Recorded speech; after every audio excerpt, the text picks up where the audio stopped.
You're now listening to Sound Talent Media. Check out more shows at soundtalentmedia.com.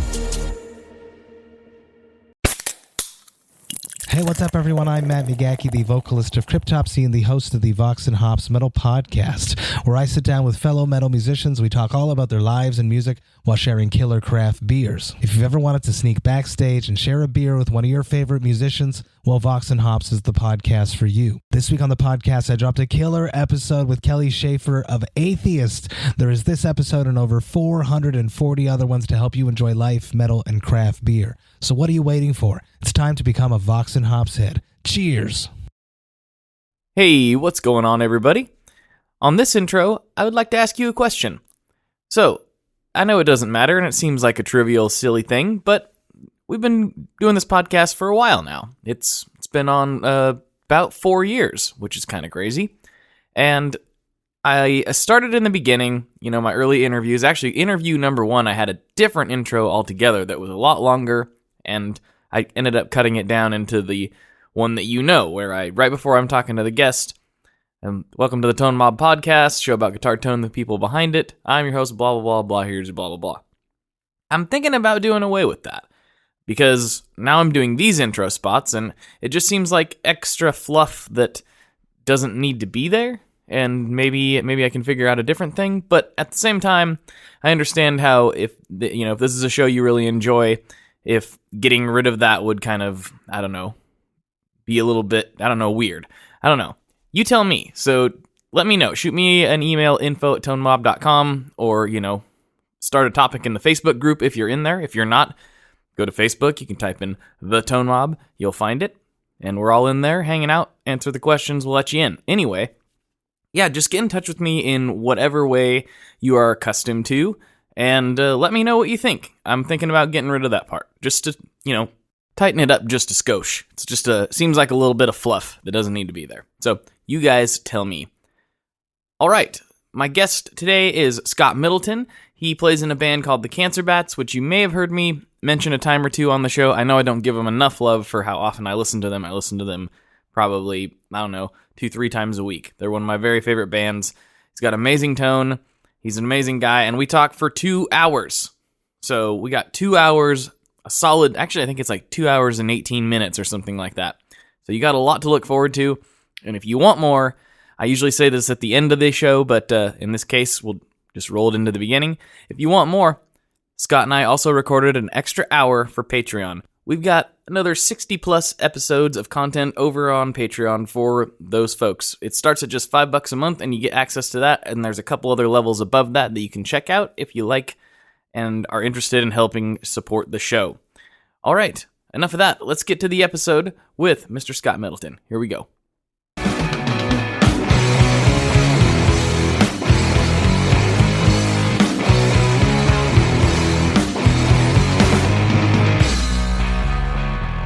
Hello, everyone. Welcome back to another episode of the Tone Mob Podcast, a show about guitar tone and the people behind it. I'm your host, Blake Weiland, and with me today, I have Scott Middleton from Cancer Bats, and I'm super stoked about it. What's going on, man? Not much. Thanks for having me on. Dude, this is going to be great. I can already tell. Yeah. The juices are already flowing. We're doing good. Things are things are happening. So, yeah, I guess, as I said off the air, I'm a huge fan of Cancer Bats. They've been, I saw you guys for the first time. Well, the only time I've actually got to catch you live, unfortunately, but I saw you guys live about 10 years ago when you were touring with Gallows. Oh, wow. Yeah. Yeah. And it just blew my face off. And I know there was hardly anybody in the crowd at the Hawthorne Theater in Portland, but I still think about that show all the time. So, oh yeah, I love that venue. We've played there a bunch of times. It's always good. Yeah. It was a wonderful show. That was probably our Great. first time there too. Yeah.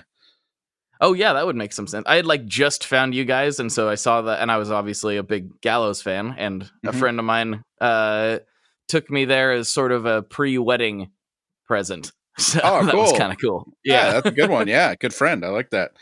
Yeah, we had a good time. It was wonderful. But what this has kind of led me to is out of I listen to quite a variety of different bands and different music. And Cancer Bats tends to be in the heavier end of things of what I listen to. It's Oh, not cool. like necessarily like the most like, I can go a little more extreme, but that's about my level. And you guys have consistently always had, in my opinion, some of the best guitar sounds, pretty much from, as far as I'm aware, from day one. I'm always just like, man, Scott's guitar sounds awesome.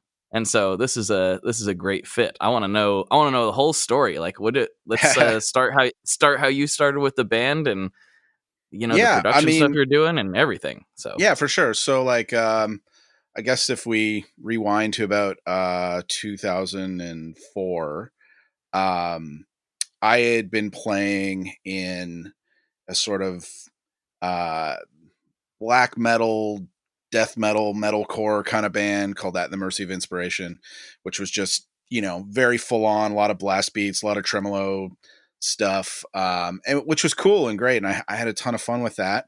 But kind of like you, I listened to a lot of different kinds of music, and I found so many bands were doing that style at that time, that I was kind of it just wasn't that fresh for me anymore.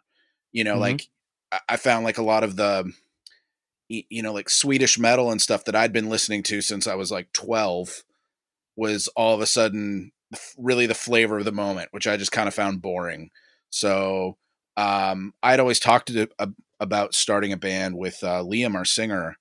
Um, and one day I went down to visit him in Montreal where he lived, and I was living in Toronto.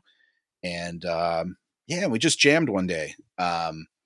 And just for fun, just to see what happened. And we wrote a couple songs, and it was kind of literally nothing was pre-planned. It was just like spontaneous. And that was kind of like really exciting for me, just this new creative thing. And I was just like, I'm going to try to play guitar differently than I had before, and really sort of like try purposely not to play the most metal thing I could. Right. And I wanted to incorporate just different kinds of voicings and something a bit more melodic. And because my previous band, we had like this sort of like our MO was that we didn't repeat any riffs in a song. Like that was our version of creativity, was like, okay, we're just going to put the most amount of cool riffs we can in one song, and they don't need to repeat because each one will stand on its own, which, worked to a point, but that's also a bit ridiculous at the same time. So I wanted to do the opposite. I wanted to write really classic, catchy songs. I just, wanted stuff that, people could remember and put on repeat and sing along to, or hum the riffs in my head, the way a lot of the music I grew up listening to did anyway. And yeah, and anyway, so we had a blast just on that one practice, and then I was I was back at Toronto like the next day, and then Liam called me right away and was just like, "Listen, man, I want to do Cancer Bat so bad with you. When can you come up? Like, who else can we get in the band?" And we just sort of formed our band from that. And I remember at the time it was kind of my leftover rig for my metal band, which at the time was like I was using a lot of like Mesa Boogie stuff. Like it was a Simulclass 295 stereo power amp that Mesa made, and I had the rectifier recording preamp, and that was kind of like my rig. And I thought it was cool just because at that time, again, like Mesa stuff was like really big, everyone was playing it, and so for me, I was like, oh, okay, yeah, this is just like the version I could afford to put together. Mhm.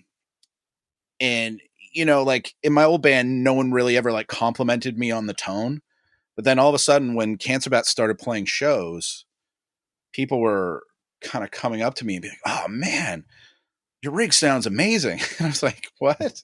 Like Yeah. no one's ever told me that before. What's different? And it was like, and it's like, oh well, it's kind of, it also has to do with like what you're playing. And a couple years later, and I was like, still pretty young at this time. It's like I was getting better at guitar, and it's like, that sort of like those kinds of combinations where it's just like different. It was like I was the only guitar player in a band for the first time because, back in early 2000s, late 90s, every band had two guitar players, Mhm. almost always. And that was just a thing. And it was the first time I was in a band where I was the only guitar player. And that was the other exciting thing about Cancer Bats, where I was just like, okay, just me. This writing and performing is just, all on my shoulders. And And I think that's one of the things that sort of like made my tone stand out and made me pay more attention, So then I got really excited and as soon as people started saying that, I go, well, how much better can I make it? And then I went out and I got like, my buddy's used, Marshall JMP that he was like selling for like ridiculously cheap, which I later realized because it like would blow up every other time you turned it on. It had been modded by some TV repairman or something. And it was, it was cool, but it didn't work. It didn't really do the thing. And then anyways, I had it restored by, Glenn Morris from Morris Amps to its original state. And it was still cool, but it wasn't the tone I was looking for. It was a little bit too messy, a little bit too loose. It didn't really do the thing. And then I had an opportunity from this guy, Matt, who played guitar in a band called No Warning, this Toronto hardcore band. And he heard that I had this cool JMP. And at the time he had been playing a Diesel Herbert amp. And I'd always like kind of heard really good things about Diesel, never had a chance to play one. They were really, really hard to come by back in like 2004. So basically I traded him the JMP and some extra cash for that Diesel. And then like once I played that thing, it was just like everything changed. It was just like that amp, I'd never heard anything sound so crunchy and tight and huge. It just like all of a sudden it like really made things possible in my mind to like be the only guitar player on stage and not worry if things weren't going to sound full. Because that was always the thing, is that like everyone was always like, oh, you need another guitar player because it won't sound big enough. It won't sound heavy enough. And then like I had that and 2 cabs and it's like I didn't have to worry about it anymore. It was just like it had this 3D sound and everybody was like, that would hear it, they go, man, it sounds like a second person is playing. Like it's crazy the amount of sort of like depth and balls that tone had. And at least with the setup I had at the time, and that was just plugging straight in too. That was the thing. Like I didn't really use pedals back then. And I think you were the first person I saw with one, and I was immediately like wow, like the kind of the same thing. I remember at that show specifically being like, it was actually one of the first times because at the time I was playing guitar, but I was just as much distortion as you can get with a Les Paul, and that must be that's what metal bands do, right? That's what we all should do. And so I didn't really know what I was doing, but I remember looking at your rig and being like, wow, I'm gonna need one of those Diesels. And then at the time I had no money. I started Googling and I was like, I'm gonna wait on that. You're like $5,000. What? Yeah. I mean, I was too. And like, I mean, if I hadn't got one used from Matt, like, I think maybe that wouldn't have happened. The other cool thing I think like about an amp like that, because it has so much clarity at the same time, which I found like, some of the Mesa or PV stuff, that I tried, it wasn't quite as tight as I thought it should be. And this Diesel amp, it really kind of reveals all the flaws in your playing. So it forced me to play even better. And that was like a really cool thing where it was just like, okay, I didn't have any other guitar players to hide behind. And now I had an amp that like exposed that even more. so then, I mean, it forced me to get better. And I like years of like my hands like cramping up on stage, trying to like play fast enough and tight enough so that it like the whole thing didn't fall apart, really started paying off. And, I mean, like one of the cool things about Cancer Bats is like, even in our early days when we were really raw, people I think saw a charisma and honest energy and sort of like, fun attitude. Like, so many bands were like so like serious and dark, around that time, and we were trying to like have more fun. That was just sort of it, like do something different, have more fun, be a little bit more rock and roll in some ways, and and really put the riff back in and not just a breakdown. and that was kind of our thing. It's like because everybody was doing these mosh metal breakdowns at the time. It was like, and we all loved that stuff. Like, that's all cool, but it was like, okay, but Hatebreed's perfected that stuff. Like, Right. we don't They need already did it. Yeah. yeah, they did it, and they did it better than anybody, and and probably since. And that's the thing where we got, we're like, okay, well, we need to do something else. And so our band grew really quickly right away, because we just we just stood out, and that was like our intention the entire time, not to be gimmicky, just because we wanted to have fun in a different way, and people really took to it. And we got signed like right off the bat. Our first label is called Distort, and the guy from Distort, I just bumped into him at a show, and he had asked, what's your other band doing? And I was like, well, not much, but I got this new band, Cancer Bats. Like, here's the only copy of the CD. We had spent like Thanksgiving weekend recording a 4-song EP. Like, I just kind of got out of recording school, and I had this like free time to use at the school studio, and so I recorded our stuff, and and had a lot of fun with it. And I gave him the first copy. Just kind of, he was the first person I ran into, and I was like, well, I guess, yeah, I mean, you've got a label, you should have a copy. Right. And then a couple days later, he tracked me down at work. Like, I used to sell train tickets at a train station. That was my job. And somehow he found out where I worked, and like called me and was just like, hey man, is this Scott from Cancer Bats? And I was like, yeah, that, like, not expecting it. He's just like, hey, it's Greg from Distort. I can't stop listening to this. Like, I have this on repeat in my car like all week long. This is amazing. Like, when can I see you guys play? And I'm like, okay, well, we have a show in a couple days. Oh, okay, I'm gonna like bring a bunch of people. Like, we're all gonna come check you out. And I was like, whoa, this is crazy. Like, I had been in so many bands before, and that stuff like never happened.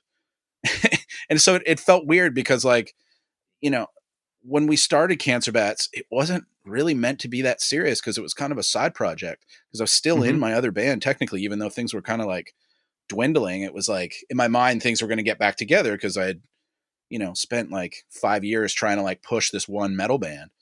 And, we were doing well locally, but not much else. And like, every time we had a little bit of label interest, they kind of like, I don't know, walked away, and for whatever reason. And but with Cancer Bats, that wasn't the case. It was like people were just like asking about us everywhere, and it was like just like this crazy feeling that like everything was like aligning finally. And so About I think what year are we talking about here? 2004, like that's when. Okay. Like, that was when we recorded. Like, Thanksgiving 2004 was like our first recording, and we hadn't played any shows yet. So that was the other thing, is that we were like, we're going to like come out strong, with a CD that people could pick up, so that if they liked it, they could keep listening to it. Right. That was kind of just like a game plan. Like, cause all my other bands, we'd started playing shows before we had like really taken the time to like, write the best songs we could. We just kind of like would show up, be like, okay, we can kind of play a set, and we'd start playing shows, and then figure out recording. Well, we were just like, let's do the opposite. Well, like, let's write songs we're stoked on, record a few, and then just have something, like have merch from the first show. Kind of just sort of learn from the mistakes of our old bands, really, and just, okay, well, we know how to do this, so let's make it happen. And anyways, Greg from Distort really liked what he saw, and he signed us up. And really, with a lot of his help and, and guidance career wise, like, things started taking off. And, we made our first record with this guy, Gavin Brown, who, had worked with a lot of, really big Canadian bands like, Billy Talent and 3 Days Grace. And, Oh, gotcha. yeah. And so like, he really like launched some really big bands, and it was kind of like, he wasn't like, oh, this is the guy we want to work with, out the bat.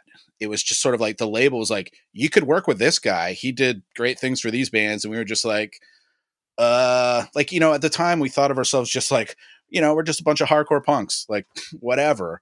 How does that make sense? We kind of like resisted. And then we were kind of like, well, you know what? Like, if, if Greg really thinks this is the guy we should go with, like, let's trust him. I mean, like Greg was responsible for breaking the band Alexis on Fire as well. And Oh so, wow. Okay. yeah, yeah. So like, and they were like, really good friends of ours and all that stuff in the local scene. And, so we sort of just like trusted a lot of these people. And I'm glad we did, because, Gavin came in and, like he was the guy who's like really started me on like this sort of like tone quest, because he showed up. I remember like how he like really won me over was like the first like jam session of ours that he came to. He brought a huge like Rubbermaid bin full of pedals. He's like, here, try these out. And I was like, what? And like, he had all these like Zvex pedals and like, again, like this is like 2004, like really early days before like things weren't like they are now. You know what I mean? There was like, Oh yeah.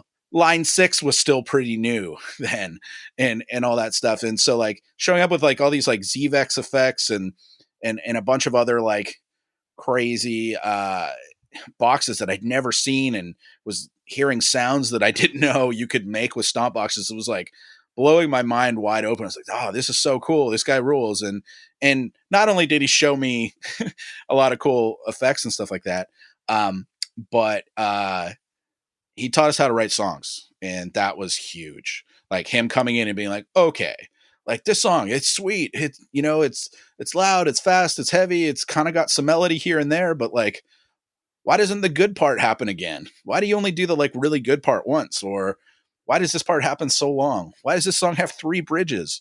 It doesn't need that. Like, why don't we create a little bit of space and dynamics and like make things like really exciting when the chorus comes in? It was like, none of us had ever experienced that before. And we found that like really, really inspiring. And, and then we got taken into the studio, and the engineer who worked on it is this guy Eric Ratz, who's like one of the top engineers and producers in Canada. And he single-handedly kicked my ass. I thought I knew how to play guitar coming in, and he really showed me that I didn't know what I was doing. It was fun. It was funny because like maybe I came in with a bit of a chip on my shoulder, and then sort of realized that like recording studio guitar is very different than playing live in a lot of cases, especially if you want to achieve something that's really tight and clear and in tune and professional sounding. And I didn't know anything about that. That's not what they teach you in recording school. They don't teach you any of that. And so I was like, my mind was like blown away of like, okay, I really need to like focus on this. And, they taught me things about like, blending amp tones in the studio and different mics and different cabs and like what they all sort of did to like make an amazing guitar sound. And it was really cool because Gavin was the only other guy I met for years that owned a diesel. He had a VH4. So like, Oh wow. I had the like, so they were already like, whoa, you've got the other diesel. This is so cool. Let's put them together. What do they sound like? Like, Yes. how do we double diesel? And so that's what we did. Like the first record was my Herbert, Gavin's VH4. And then he had, like, I don't know if you know Comet amps. I It was do. kind of Yeah. like it was kind of like I think, which is supposed to be like a train wreck kind of inspired amp, and it had a really cool different sound, and we combined those together, those 3 amps, and I was just like, oh man, I'm running 3 amps. This is like heaven, It was like the coolest thing ever. And again, like we were, going, we were like tracking guitars for like 10 days or 2 weeks or whatever it was. And, just having so much fun experimenting with pedals and different kinds of sounds. And they were showing me, they were the first guys that I ever saw that like, they were like, oh, okay, if you're not stoked on the tone today, don't worry, because we're taking a DI track and you can reamp that. And I was Yeah, like, baby. reamping? What's that? Like, we It's can the best do thing that? ever, Like, is what it is. yeah. It was really cool. I was like, I didn't know any of this was possible. And then, they really like, really inspired me. It was super cool. And, I think we all came out better players after that. It's like we had our asses kicked really hard on our first record. And, it's cool. It's funny. I was just listening to it yesterday because we might be dusting off some old songs for some future shows. And I was like listening. I was like, oh, the tone's so different from like kind of where I'm at now, but it sounds really kind of unique and cool. Like I was like still really proud of it. Like it's a nice feeling to go back and listen to your first record and be like, I'm not embarrassed about this. Like, yeah, okay, like maybe we could have like made some of the songs even better, but like, for being a bunch of guys who didn't really know what they were doing, and then totally like again just having our asses kicked in the studio, it was like it's pretty cool, and like I'm still really proud of it. So yeah, like moving on, our next record, we ended up continuing working with Eric Ratz and this other guy, Kenny Luong, and kind of just sort of evolve the sound even more, where we're like, okay, we want a little bit heavier here. What are we going to have to do? Like, I want something like beefier. And it was like, okay, well, maybe the double diesel isn't the thing. It's like, what? Can I pause for just a second here, and Sure. just so the listeners are kind of following the timeline? I'm assuming the record you were just talking about was 2006's "Birthing the Giant," correct? It was Birthing the Giant. Yeah, sorry. Yeah, exactly. Okay, cool. I just want to make That's sure right. so if people go back and check, they can know what you're talking about. So Yeah, okay, for sure. carry on. Yeah, for sure. Anyway, it's like, I mean, just to skip over, but like, we had a great time. We got to tour the world, and the record was, like our first jump into the public eye for most people, and the reception was like really good. It was like it was one of those cool things where you go to a different country and people you've never met who don't speak your language are singing your words back to you. Like that's the coolest feeling ever. And so since we were like really stoked on where that went, and we, like I said, we had a really good time working with Eric Ratz, so we went with him for our next few records. But anyways, more focusing on the next record, which was Hail Destroyer, which The probably was a legendary Hail Destroyer. Let's be yeah, honest. like I mean, that was the cool thing, is that we took everything we learned from from Gavin, and sort of like okay, let's take that approach from writing songs from the beginning.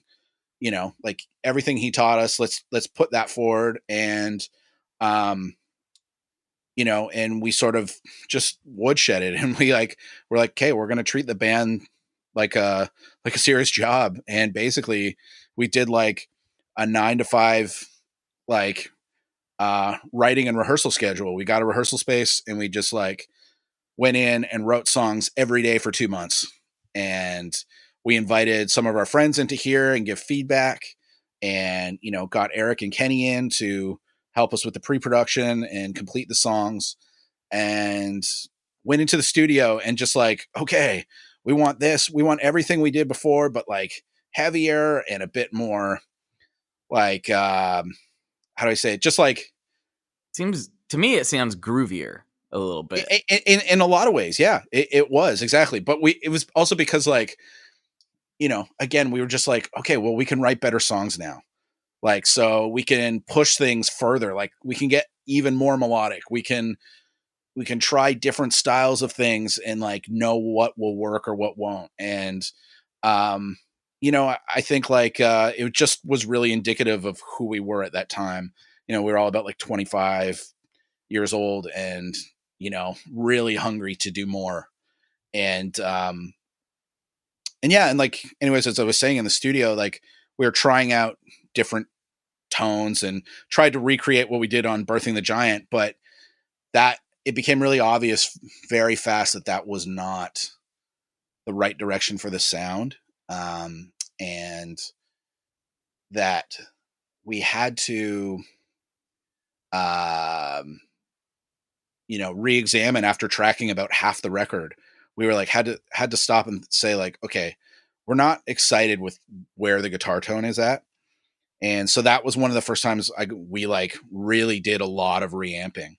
And so we tried some different amps, and nothing was working to where like I was happy, and in the band in general. And then so what we ended up doing was asking our our friend Alan, who was helping us guitar tech for the record, if he had any ideas or any amps that he knew we could bring in. He was like, well, in my car, I've got this amp that Glenn Morris built. It's called the Morris XS2. It's like a prototype he's building for I think James Black from Finger 11.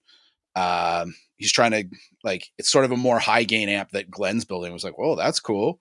Yeah, like, let's try it. I mean, we've kind of tried everything else and nothing's really doing the thing. And Alan hooked the amp up for us, and we put it in the reamp rig, and it was like, oh my God, that's it. And it was this really cool, like, eureka moment of like combining my Diesel Herbert, which was a bit more, again, a modern high gain, really tight sound, with Glenn's amp, which was this hand wired point to point, beautiful old school organic sound that was very much the opposite. And kind of doing those together just sort of made this amazing beefy crunch. And it was like from there on out, we just recorded the rest of the record with it. We reamped everything that we'd already done, and then that allowed us to finish that record. And it's I don't know, it was just like, that was like a real turning point, I think, in tone for me, where I was like, I found the two perfect amps to like marry to get my sound that I've always kind of pictured in my head. And so I commissioned Glenn to make me a version of that amp, but I had a few tweaks to it where I was like, okay, I want it. This one I think was like a 60 watter. I wanted something much louder because I wanted it to be able to stand on its own if I ever needed to only use that for at a show. And right, in case something and so happened. Yeah, exactly. And again, he was making a custom amp for somebody else, and so I had a few tweaks on it, and I was like, okay, like, I really need to bring out harmonics. I do a lot of like pinch harmonics and stuff like that. Like, I really need those to like jump out on the from the speakers, like, when I do them. And he's like, oh, okay, I can try this and that, and I've got this special transformer that could, and we would literally sit there, and he would like throw in different resistors and different kinds of tone stacks, and we would A/B them. And like, we spent a few months like working on this head, and he would call me up and be like, I've got another idea, Scott, bring the head down.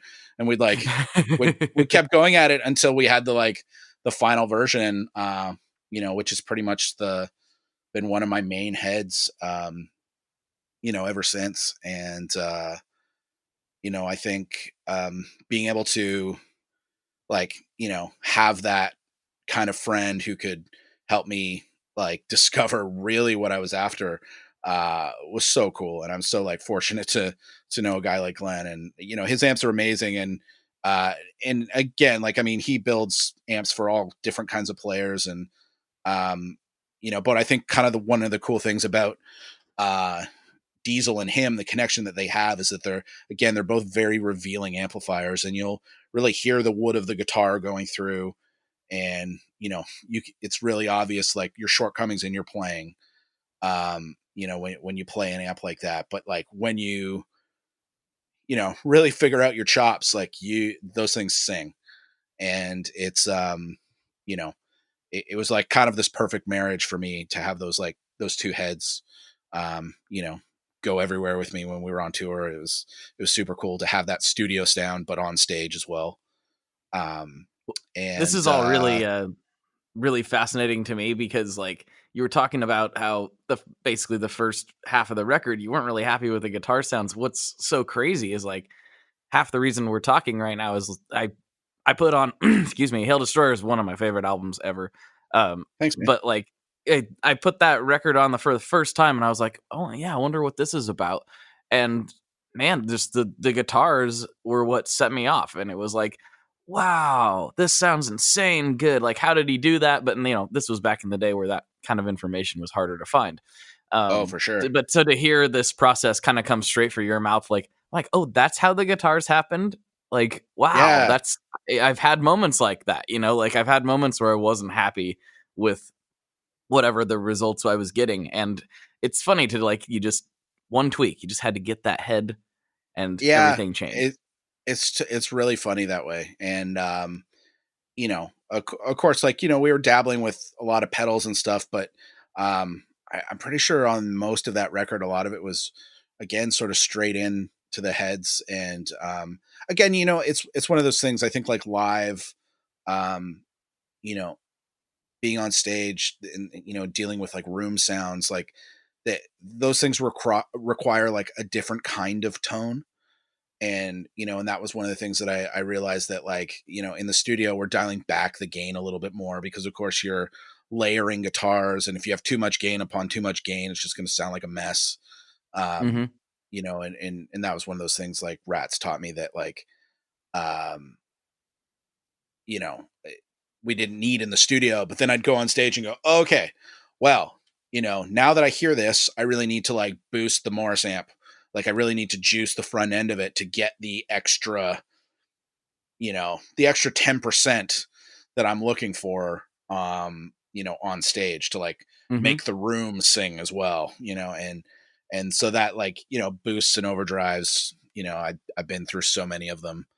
And what kind of ended up happening on the next record is that I borrowed a Klon, I think from, it's either from Wade McNeil or Ian DeSaw from Billy Talent. And the yeah, I borrowed a Klon, and I was just like, whoa, this is it.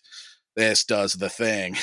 Especially because like we tune and drop C, which obviously like isn't a super low tuning by these days standards. But I think, just by nature of a lower tuning, it's less bright sounding and less cutting in the upper mids. And the Klon sort of tightened things up and pushed the voice of the guitar to the front in a way that I really, really liked. And that kind of became a staple of my sound. Like, I've never owned a real Klon Centaur, but I was lucky enough to get one of the very first Klon KTR pedals, and Oh, I really nice. loved that.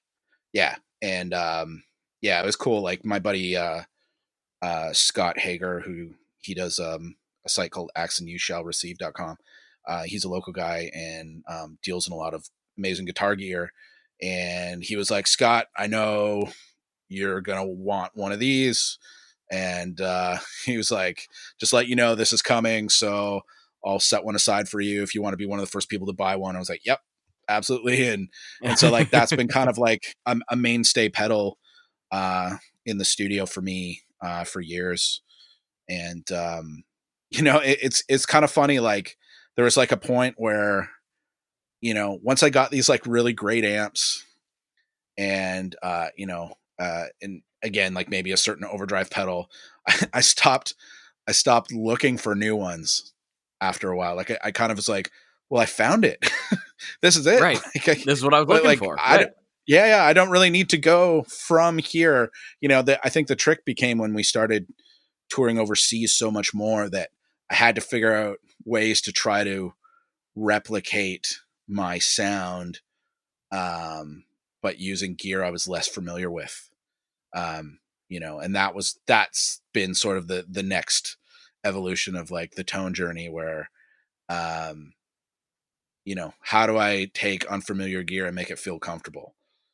And and that was like exploring a lot of different pedals, or uh dual amp rigs, and going through various amp brands depending what I could get. It's like, yeah, like I could go to Europe and I'd have a diesel rig, which is great, but it would sound slightly different than my head, which was a very early generation Herbert, to some of the newer ones, or different ones that they would make over the years. They didn't all sound identical, and which is to be expected. And electronics are just like that. But Hmm. I think then I would go to a place like Australia, and you can't get diesel in Australia, or at least that when I started touring there. And it was like, okay, you're using some noisy old dual rectifier one night, and then it's JCM 900 the next night, and then you've got an orange amp, and okay, this series of orange amps don't have an effects loop, so I couldn't run the noise gate setup that I wanted to run, and I'd have to like re-rig my whole pedal board and figure out like ways that I could do that quickly without a headache. And, so that led to like my pedal board growing bigger and trying to like recreate a lot of my sound on a front end. Um, Oh, using right. different pedals rather than just relying on the amp, for sound. And, which is cool. And, like I was able to do that without like going down the modeling route. Which, a lot of my friends just kind of like went, oh, okay, I'm going to do this thing.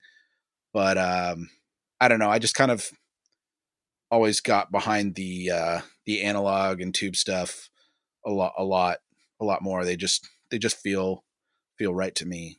And so that's why like I was willing to like kind of battle with it. And I got frustrated for a while because sometimes, like I was like, why isn't just this do the thing? Like, why does it have to sound so different? And one of the things I kind of realized is that like the, the voltage, when you go to different continents is not the same as Right. North America, right? Like we're on like 110 or 120 and they're on 230, 240. And amps sound different at the different voltages. And which I think is kind of like, pretty sure, isn't that kind of like what Eddie Van Halen does? Like he's got like a variac where he dials back That's the the rumor. voltage to Yeah. kind of, yeah, like that's the thing. And it was like, and that was kind of a realization where I was like, I need to stop fighting what I'm trying to hear in my head and just sort of like make something else and just accept it and sort of like realize like, okay, I'm not going to fight with the gear. I'm going to like figure out like what just works and the little like tricks that I needed to do to make it happen. Like Ian from Billy Talent, I'm pretty sure he travels with a big power variac so that he can, with his heads, they'll sound more like they do, when he's back home in Toronto. Or on tour in North America. He'll do that over in Europe and try and like recreate that. And I just don't have the luxury of being able to like carry around so much excessive like electronic or sorry, like electric maintenance equipment like that. Right. And it's actually kind of been one of these things now where like I'm almost at the point where like I'm excited when I get a different head. Because I go, okay, like here's the fun part. How do I make this work? Like this is cool. Mm-hmm. Okay, I know if I do this and if I like, if I run into an effects loop, that's kind of my main thing now. It's like if I can get an amp with an effects loop, I can figure out something because I can run a different kind of preamp. I can, reorganize my board really quickly this way. And, so I was using different pedal routing systems, like a switcher, like the Cusack pedal board tamer was one I used, and a Providence PEC2, to switch pedals in and out quickly and just sort of be able to reroute things. And then when I realized that sort of like bigger pedal board doesn't necessarily mean better, and that I could consolidate a lot of my effects into a smaller board that I could fit in like a carry-on suitcase, which just sort of made my life so much easier.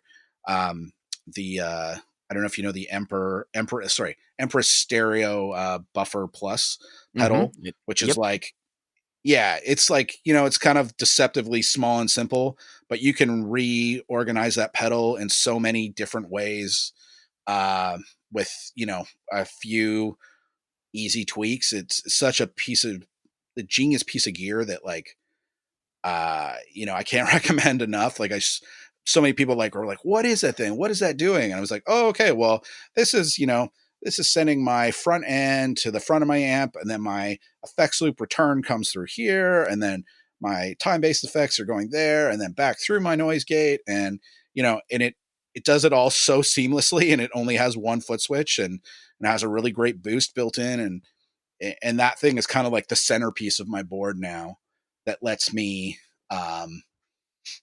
sort of win those battles with strange backline gear that I get on tour. And I'll be and right back. I got fortunately to go now, to Reverb and order this real fast. I'll be right back. Pause this yeah, podcast. you should.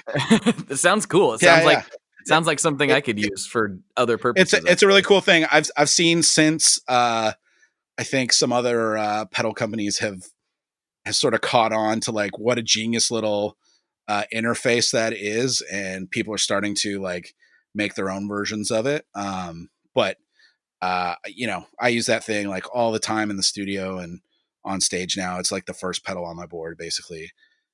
And yeah, and anyways, it lets me keep like a pedal train junior, and again, I can just fit that in a carry-on suitcase, like on top of my clothes that I'm packing, and you know, it just makes my life like really easy. You know, when I'm doing fly-in dates and stuff like that, and the you know, one of the cool things now is that I'm an Orange amps endorsee now, and Oh, cool. you know, one of the great, yeah, and one of the great things is, and again, I mean, it's not like I stop using any of my other amps. I love all of them and then record with them constantly. It's the great thing is that Orange is just a sort of like ubiquitous worldwide guitar amp company that I can get anywhere.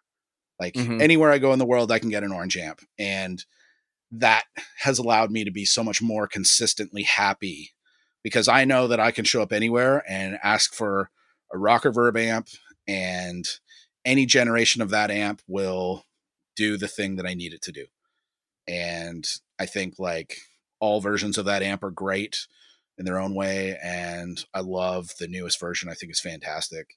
The Mark III. And yeah, I just think that they're a very, very forward thinking amp company. And I've come to know, you know, the guys that run it, and they've been like super helpful and really, really easy to work with. And again, it's just like it allows me to have consistency. So, you know, like as cool as it is, sometimes like, oh, like I get to try out this like, you know, crazy amp one day or the next or whatever. And, you know, but I kind of want my fans to have like a consistent Cancer Bats experience. You Yeah. know, when I'm performing live, it's that reliability is much more like important than, you know, me geeking out of like, oh, maybe I can try a new, you know, a Soldano one day and a Friedman the next and whatever. Like all those are great. But you know, I found every time like I would go to, again, Australia was one where it was just like really hard to get an amp that I, you know, was happy with. I remember one tour um, I had rented a Mesa Mark V, and really cool head. But the thing that I found is that every single night I had a different sound because there's so many little switches and things to tweak that I could never quite dial it in to a sound that I was like 100% with. And, you know, again, amazing sounding head, one of the loudest amps I've ever played. It just didn't do the Cancer Bats thing that I wanted it to. And you know, I think maybe I wanted it to sound a little bit more like a rectifier than it does, but it doesn't sound like that. And anyways, it was just like a frustrating moment for me on tour where I was like, oh, I've got this like, you know, world-class head, but I can't make it do my thing. And it's like, okay, well, I have to accept that. You know, it wasn't like any show was terrible because of it. It was just like, it just didn't sit in the mix the right way for me. And one of our opening bands was this band called High Tension, and their guitar player had like an orange like OR50, and he was like, give my head a go. And I was like, okay. And I plugged right in. I was like, there's the rock and roll. That's it. You know, there's like 5 knobs. I didn't need to worry about any other channels or like, you know, or voicing switches or whatever. It's like I just plug my overdrive in and let it rip. And then, you know, not long after that, we're playing in Calgary for the Junos, which is like the Canadian Grammy Awards, basically. And we were playing with this band called Kron Goblin, and their guitar player was like, yeah, you can use my like orange head. And I was like, oh, cool. I'm excited. And his was the first rocker verb I ever really got to try. And I plugged it in, and right away I was like, whoa, this is a thing. This is so cool. And yeah, so that kind of like set me on the trip of like, you know, working out a relationship with Orange. And you know, I'm really excited because those guys are really, again, like forward thinking. Like they're always thinking about how can they improve their gear. They're always asking for feedback and, whether it's good or bad. And I think a couple other times I tried working with some gear companies who, I was excited about new products coming out. And, it was like, oh, like potentially we could work together on something, and, and I would give them feedback and I'd be like, hey, like, those amps you let me try out on tour, they're terrible. Like this isn't like this isn't good. Like it sounds cool when I'm like playing at bedroom volume, but then when I turn this like 100-watt or 200-watt head up to like stage volume, it sounds brittle and disgusting. Like not in a cool way. Like Right. what's going Not in the on? good Like kind. are these? Yeah. I was like, yeah. I thought, oh, okay, maybe one of the heads is defective. So then I tried the backup and it was just as bad. And, and I was like, yeah, I don't know like what the deal is. Like, what were you guys thinking about this? Like, why does this happen? And they didn't take that kind of criticism well at all. It was like very uh disappointing for me because I get excited about, helping people grow and improve and, just as much as if someone's giving me that kind of feedback. And um I was being honest and they didn't want to hear honest. They just wanted to, just like they're like, oh, okay, they just want to throw a bunch of free gear at people and would hope things, Work out. Yeah. work out, Like, and that was the thing where I was like, oh, okay, well that's not the company that I want to start a relationship. So I didn't. And and then sort of just, stayed happy with, again, like I love the stuff that that companies like Diesel make. Like it's fantastic, like really really great. My only thing is I couldn't get it everywhere I needed to, and that became like a really important distinction. And the cool thing is like I think as our band's sound evolved, our bass player Jay, he's got some amazing tone too. And on his own tone journey, like adding a lot of different pedals, and he has very distorted bass and very mid-range heavy. The Diesel amp isn't the right amp to complement his tone in the same way. So like if I'm only using that, it's not like it would be bad or anything. I just found that the orange, wherever it's like, when I'm using a rock reverb, its tone stack sort of fit better with Jay's sound and had a different kind of bite to it, which I thought, kind of worked a little bit better for me. And, it was kind of exciting. And the guys in my band were really like, they noticed it too. And they thought like, okay, yeah, like this can be a thing. Like Jay's playing orange amps, you're playing orange amps. We get our amps for one place. Everybody's happy with them. They're reliable and they sound amazing. The company is really supportive. Let's keep a good relationship going with that. yeah, you're making this hard on me right now because we talked about this a little bit before the show. I do Chasing Tone with Brian Wampler still, and he offered to sell me his personal rock reverb years ago, maybe even on the show. I can't remember. And I was so tempted because I really I've wanted a rock reverb for a long time, and just for whatever reason haven't pulled the trigger yet. And I eventually was like, oh no, I shouldn't right now. I've got another amp coming, and blah blah blah blah. Whatever reason I used to justify it. Then he fell back in love with it, and he likes to routinely tell me, he's like, oh, this rock reverb sounds amazing. I'm so glad I didn't sell it. Like, Yeah. He's always rubbing it in my face, and now it's like, oh. The rock reverb gas has been activated again. Oh, for sure. Man. And I think like it's one of those things. It's like certain things work for certain people, and that's the thing. It's like it's exciting because maybe a rock reverb wouldn't have worked for me when I was making Birthing the Giant, but now in my mid-30s, it's like that's the amp that speaks to me in a great way. It's kind of funny. Like sometimes it's just situational, or it's just like this is where we are on our tone timeline. And it is a timeline. It always changes. Yeah. I love that. I should actually we should all make like, instead of family trees, we should make our own tone timelines. And we I can could see, map that we out can all, we pretty. can all see Yeah. all the money we've wasted on gear over the years. Ooh, maybe I don't want to see that. Oh, that could be Yeah. scary. One thing But I I want to mean, get into before we yeah. get, we've been talking about amps basically most of the time, but one of the things I wanted to ask you about that I almost forgot until just now was, okay, you were one of the first people I saw that was playing something from the First Act Custom Shop. Oh, okay. Yeah. Yeah. Cool. What can you give us a breakdown there? Like I have a First Act, one of the Volkswagen guitars, which is Oh, okay. Cool. Yeah. it's just a great guitar. Those are things are fantastic. I love it. But I know that the custom shop was like a legit custom shop, right? That's at least that's what I've always been told. Yeah. Like, but about your Volkswagen, is that the one like where Slash was playing in a Oh commercial? yeah. Uh-huh. Yeah. Yep. Yeah. I remember that. That was cool.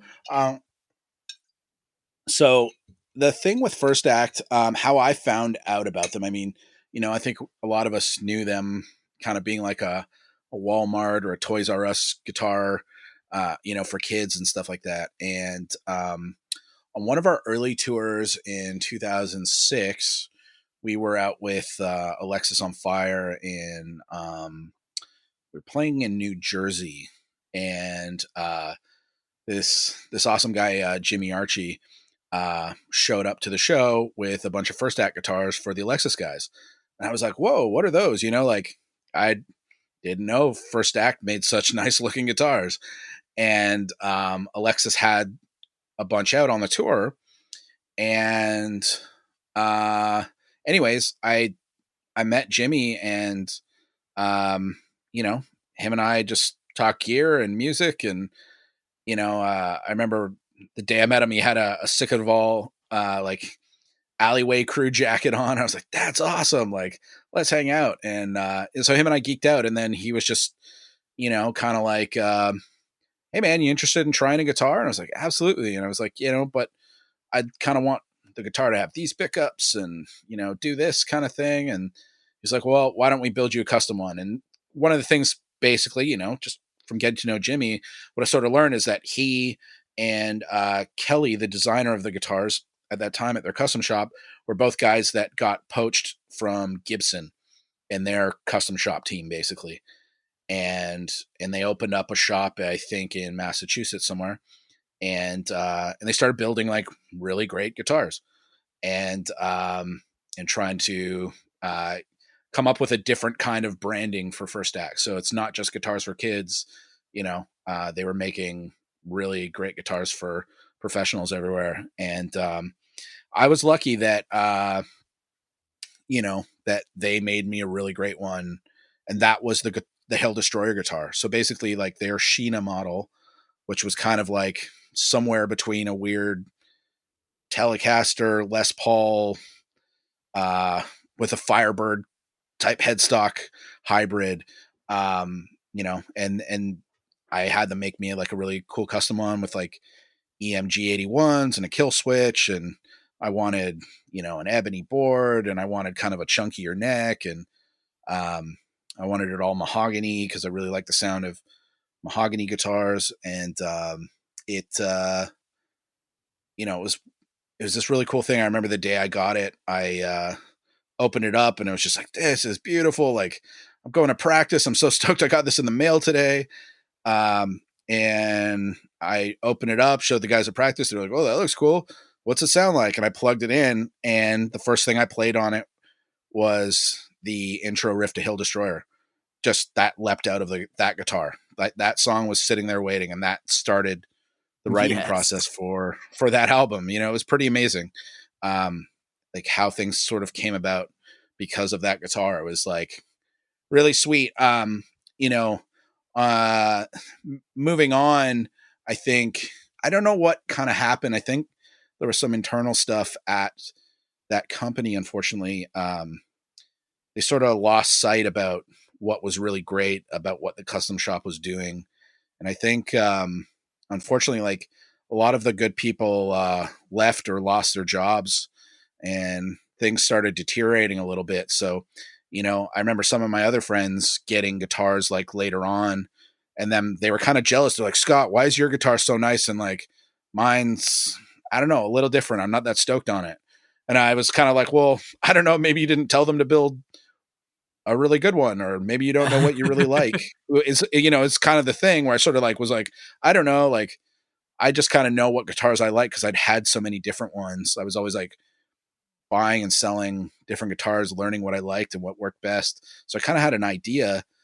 Um, and I felt like some people didn't really know. Like they probably maybe had like one or two guitars and they just hadn't done enough exploring. So when they got something and it like was the wrong neck shape or, the wrong kind of tone wood for their sound, they would, kind of be disappointed. But then one of the things happened is like I ended up getting a custom V from them, and I ended up being really disappointed in it, and I was basically like, just wanted a flying V shape of the same guitar. Like I wanted to same paint job, same pickup, same everything. And it didn't work. It didn't sound good. It didn't play good. For me, it didn't do the Cancer Bats thing for whatever reason. And, and, uh, and again, that was kind of one of the things where like, they didn't really want to hear that, when I sort of like, brought it up to the guys at the company. And this was the problem, is that Jimmy and Kelly at that point weren't working there anymore. And it was like some people who were very different that, nobody I knew had a working relationship with, and they weren't interested in feedback and improving. And so from there, I kind of gave up. So I was like, kind of like, okay, I got one fantastic guitar that, I still love. I don't tour with anymore because it got really beat up. I probably played almost 1,500 shows with that guitar. Nice. And it's, yeah. And it's like, I was like, okay, that, the neck's going to break at some point if I want to like keep this thing. And it was like my first custom guitar. Like I'm not going to really take it out on the road anymore. And that basically, so that is like essentially the end of our third record touring cycle, like the Bears, Mares, Scraps and Bones record. Mm-hmm. I kind of realized that it was like, okay, this guitar is going to break. I need to take a rest. And I wasn't stoked on that V that I had. So, I went to look for something new. And then when we were on tour in England, I was reading Guitarist magazine, and on the back there was an ad for Nick Huber guitars. And I was like, what's this? This guitar looks cool. What's the, and it was a guitar called a Krautster. And I'd never heard of Nick Huber or had any idea. I just thought the guitar looked really cool and really simple, rock and roll, kind of like a sort of a junior shape. And then anyways, like I used to be a real regular on the gearpage.net. And Oh yes.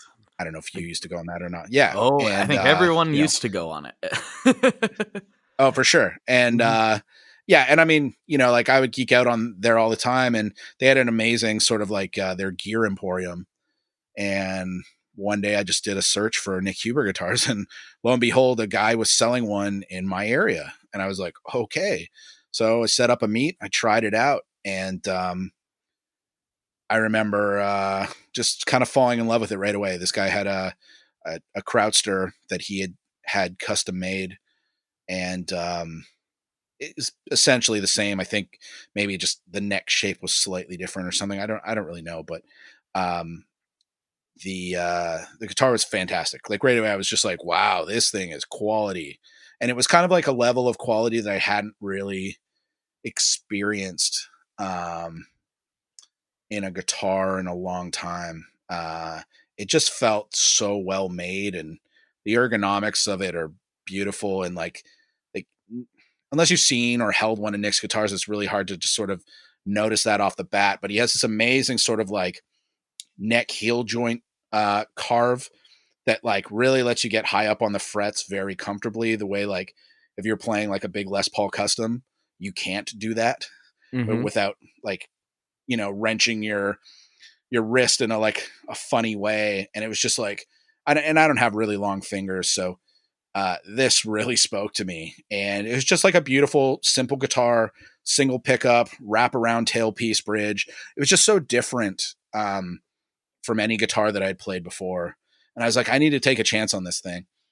And I did. And again, so that was kind of the main guitar that wrote our Dead Set on Living record. And that was like kind of a special sort of turning point, I think.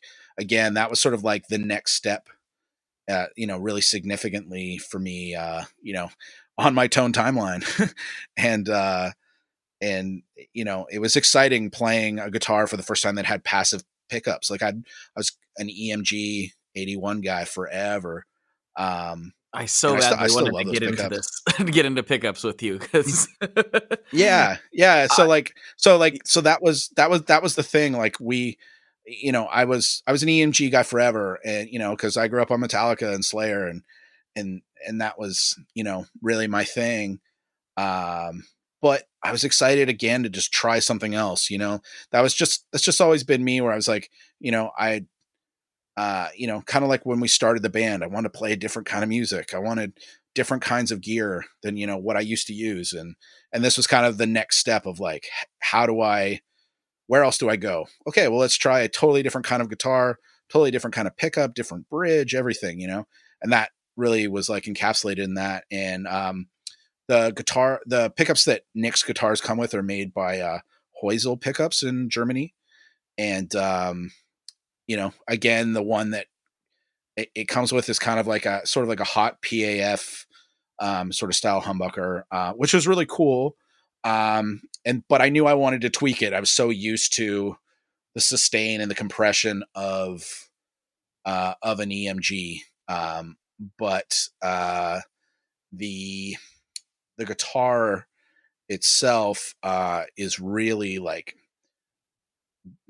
huge in the bottom end. Like it just has this big fat bottom that none of my other guitars really had. So I kind of fought with that low end with my lower sort of drop C tuning. And I was sort of on a pickup quest after that. Like, what will work in this guitar? The original one was good, but I wanted something a little bit higher gain, a little bit more sustain, but without going in the active pickup world. I just wanted something else. And that eventually, when we were making our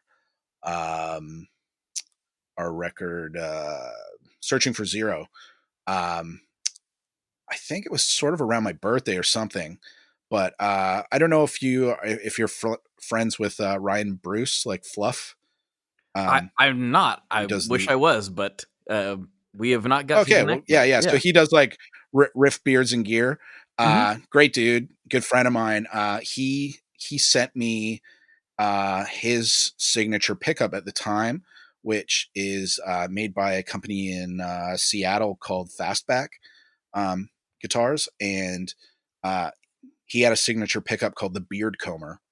Nice. And I don't I love actually it. know, like, yeah. I don't know what like went into, um, him designing it or what he had them do, but he sent me one of these pickups. And when we were making that record, I was still sort of like back and forth with pickups on my Krautster. And I wasn't sure if I was even going to bring it down to California when we recorded with Ross Robinson. But I did anyway. And I brought that pickup, and I had a guitar tech in Venice install it for me. And it was one of those things, like, as soon as we plugged it in, when we started tracking guitars, Ross was like, whoa, that guitar sounds amazing.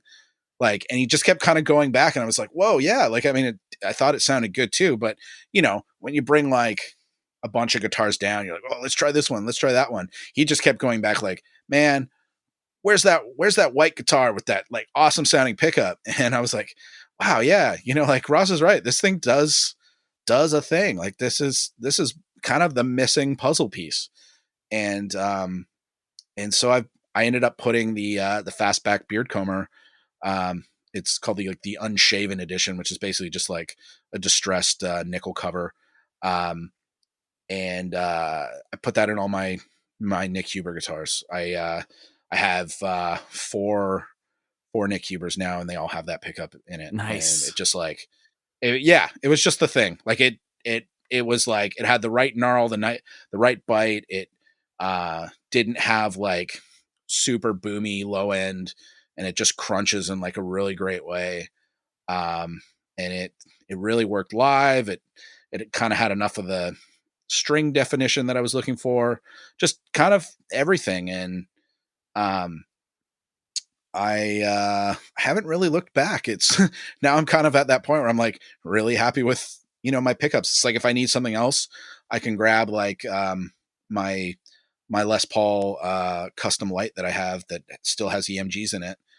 That just like sing in that guitar, and like that works if I want something else, but for the studio. But yeah, with all my Nick Hubers, they just work really great with those fastbacks. And yeah, I think I'm pretty set for that for now. It's interesting because I've been talking about your sound and how much I enjoy it this whole time, and I know I knew the whole time that you were using EMGs for the most part, at least for those early records and stuff. And so and a lot of artists that I really love use the EMG, the classic what is it, the 81 and the I forget, or is it both? Yeah, the 81 or the 85 or the 60. I actually always use 281s. A lot of people would use a different neck. Yeah, a lot of people use different neck pickups, but I always thought 281s sounded good together. I think like when I was a kid, I came upon that because I thought Kirk Hammett used that, which maybe he did or still does. I'm not sure, but in my head, that's why I went for that. But it just seemed to work. Like it just did the thing. And I'm not really a play in the neck pickup kind of guy anyway, so that it didn't really matter, which is kind of one of the exciting things, I think, when I got that Crowster guitar and it just has a single bridge pickup. It was like, oh, this is really cool. Like it's just, one volume knob, like grip it and rip it. And I like that simplicity, I think. I was just But, I've always struggled with EMGs. I can okay. never. Yeah. I was like, why do all these guys get them to sound so good, and I can only make them sound like stereo, like the stereotypical reason people don't like EMGs. Like, oh, they're too harsh and they don't have enough dynamics and blah blah blah. I'm like, that's always what they were to me. And then I'd go back and I would like listen to your records and listen to some other people that I knew were using them. I'm like, mine don't sound like that. I guess I did. Yeah, it's just like I guess I think that's the funny. Yeah, I think that's the funny thing about gear is that not every piece of gear is meant for everybody. Like I was a guy who really couldn't get along with tube screamers for a long time. I like didn't get it. I bought one and it kind of did some stuff on some solos, maybe a little bit for me, but I hated it as like a main boost. The Klon spoke to me more. And so like I can totally sympathize with that. Like if we're talking about pickups again, like every time I tried one of my friend's guitars that had a JB in it, I didn't like it. I was like, this thing sounds scratchy and weird, and I can't get like the thick chunk or the like compression that I was after, or sustain or whatever it was. It just, those didn't do it for me. Recently I've tried I got a Telecaster on a trade that had a Duncan Invader in it, and I actually really liked the sound of it. So like that's kind of a surprise where I was kind of like, I'm not really a Seymour Duncan guy. And then I tried the Invader, this old pickup that's been around forever, and I was just like, whoa, this is great. Like, man, like where has this been? Why didn't I try this sooner? Yeah. And a lot of people like, maybe that was really obvious, and it was like, oh, maybe because like, Blink 182 were playing it and I wasn't really into that. So I was like, oh, that's like a pop punk thing. That's not what I'm going to need. And it's like, oh, okay, well, maybe I do like the pop punk tone more than I thought I did or whatever, but then, you go back and you see other guys like the guys in like Corrosion Conformity, like they played those back in the day, like Woody Weatherman. And I'm like, well, I love his tone. So that, that does make sense, when you look at it. And so, it's funny how some of that just doesn't work for some people. And like a lot of people will like harsh on, EMGs, these days. And I scratch my head as to why, because I'm like, they sound great. What are you talking about? But I think a lot of gear is very, flavor of the week. It's sort of like, this was like, EMGs were really hot in the 80s and 90s and early 2000s. And then like, people moved away from that because they just go, oh, no, passive pickups are better. And, before it was all about like every pedal has to be true bypass because that screws with your tone. And now everybody has to put a buffer at the front of their board now, right? Like that's the thing. It's like you go through these gear trends and marketing schemes, and it's like it's all just sort of like, and then again, maybe in 10 years, everybody's back to true bypass and active pickups. And I just kind of laugh at it because I never really worried about any of that specifically. I didn't like EMGs because they were active. I liked them because Metallica were using them. Right. And I thought, well, that's where I want to be. I want to play guitar like Hetfield. Like that's sick. So that's why I tried them. But then I actually really did like them. I noticed a big difference. Like my first good guitar that I had was an ESP Eclipse. It was a 90s one, which had like a bolt-on maple neck and a Floyd Rose, which wasn't sort of typical on a Les Paul shape. And I got it off a guy that was playing in my old band. I just was like, whoa, that guitar's green and it looks awesome, and it's an ESP. Like, I've never played one. I played it and I loved it. And he's like, I'll sell it to you for $600. I was like, sold. Got it. That was like that was my first EMG guitar, and I was just like, oh, everything about this, like the guitar and the pickups, they just did what I had always sort of wanted. Before that, I was playing like, Ibanez RGs and just really basic cheap ones. And honestly, like, they're great entry-level guitars. But once I got that ESP, it kind of like, that was a huge step up for me, and it really felt and sounded like it. And so I just kind of like I was kind of like an ESP guy for like a long time. And just, again, I was just like experimenting, trying to figure out what I liked. And, forever I thought, oh, I need guitars with Floyd Rose, because like that means it'll be better and stay in tune more, which was so wrong.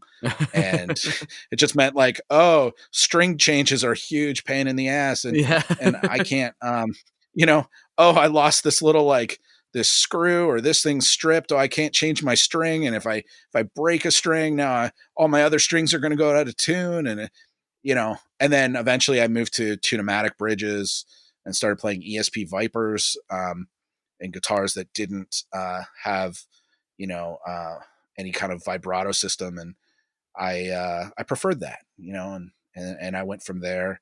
And I got like my, again, my 87 Les Paul Custom Light. And that was like, oh, wow. Like, this is I've always wanted a black Les Paul Custom. This is amazing. And it was really cool. And I used that for years, but again, touring with like kind of a vintage guitar, I kind of stopped doing that. I was like, this thing, it's like, it's great, but like, if I hang on to it, and, this will be a nice, sort of retirement gift to myself at 25.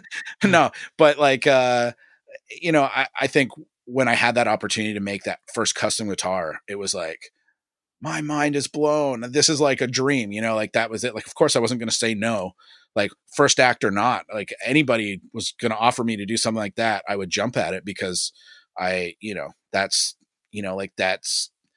the kind of stuff like your heroes do, right? Like, you're right. And that's what you dream of when you're a kid. You're like, what? Yeah, that's what you dream of. It's like that. Make me a It's like, guitar. you're going to make me a guitar, and it's free, and it's whatever I want. Like, mind blown. And it was the coolest thing ever. And, and again, I'm super lucky. I met Jimmy from First Act, and he hooked me up. And I think like, I just had a brain like thing. It would be weird if I didn't connect these dots.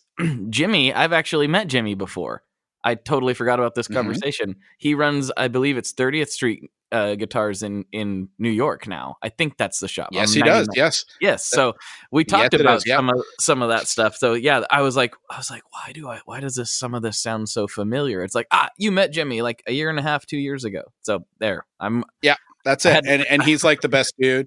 he's so And cool. it's cool. Like, yeah, yeah. It's really rad because like he's got uh his sons that like I've seen grow up are now amazing musicians and playing in their own bands and kicking ass, and I'm really stoked to see like Jimmy's doing so well. I haven't seen him in a long time. Miss that guy. um but yeah, you know what I mean. It's like you go through these journeys and you meet these really great people along the way that sort of help you. It's sort of like eh, people kind of become like these I call them like tone chaperones. And Yes. they lead you on that tone timeline, right?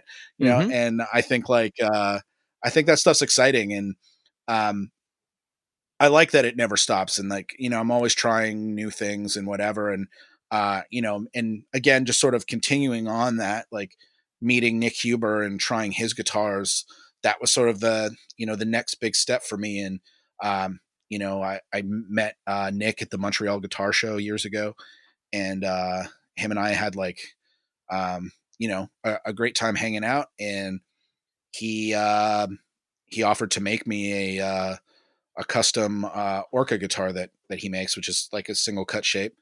And it was fantastic. It sort of like blew my mind about what was possible. And then kind of looking at some of his other designs, I asked him to make me a custom version of his Twangmeister guitar, which is sort of like Telecaster inspired, but it has like a sort of like a carved top.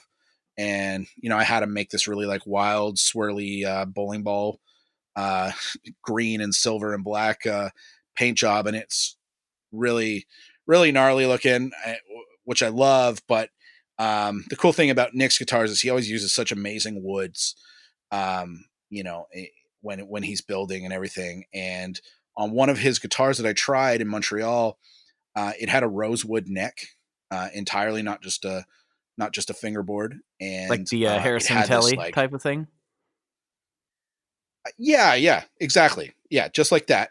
And it had this amazing forward sound that you could hear just, you could tell by strumming the guitar without plugging it in that it had this really cutting up front sound. And it just like it's sort of I became obsessed with that. And I was like, Nick, you got to build me a guitar with a rosewood neck. That's what I want.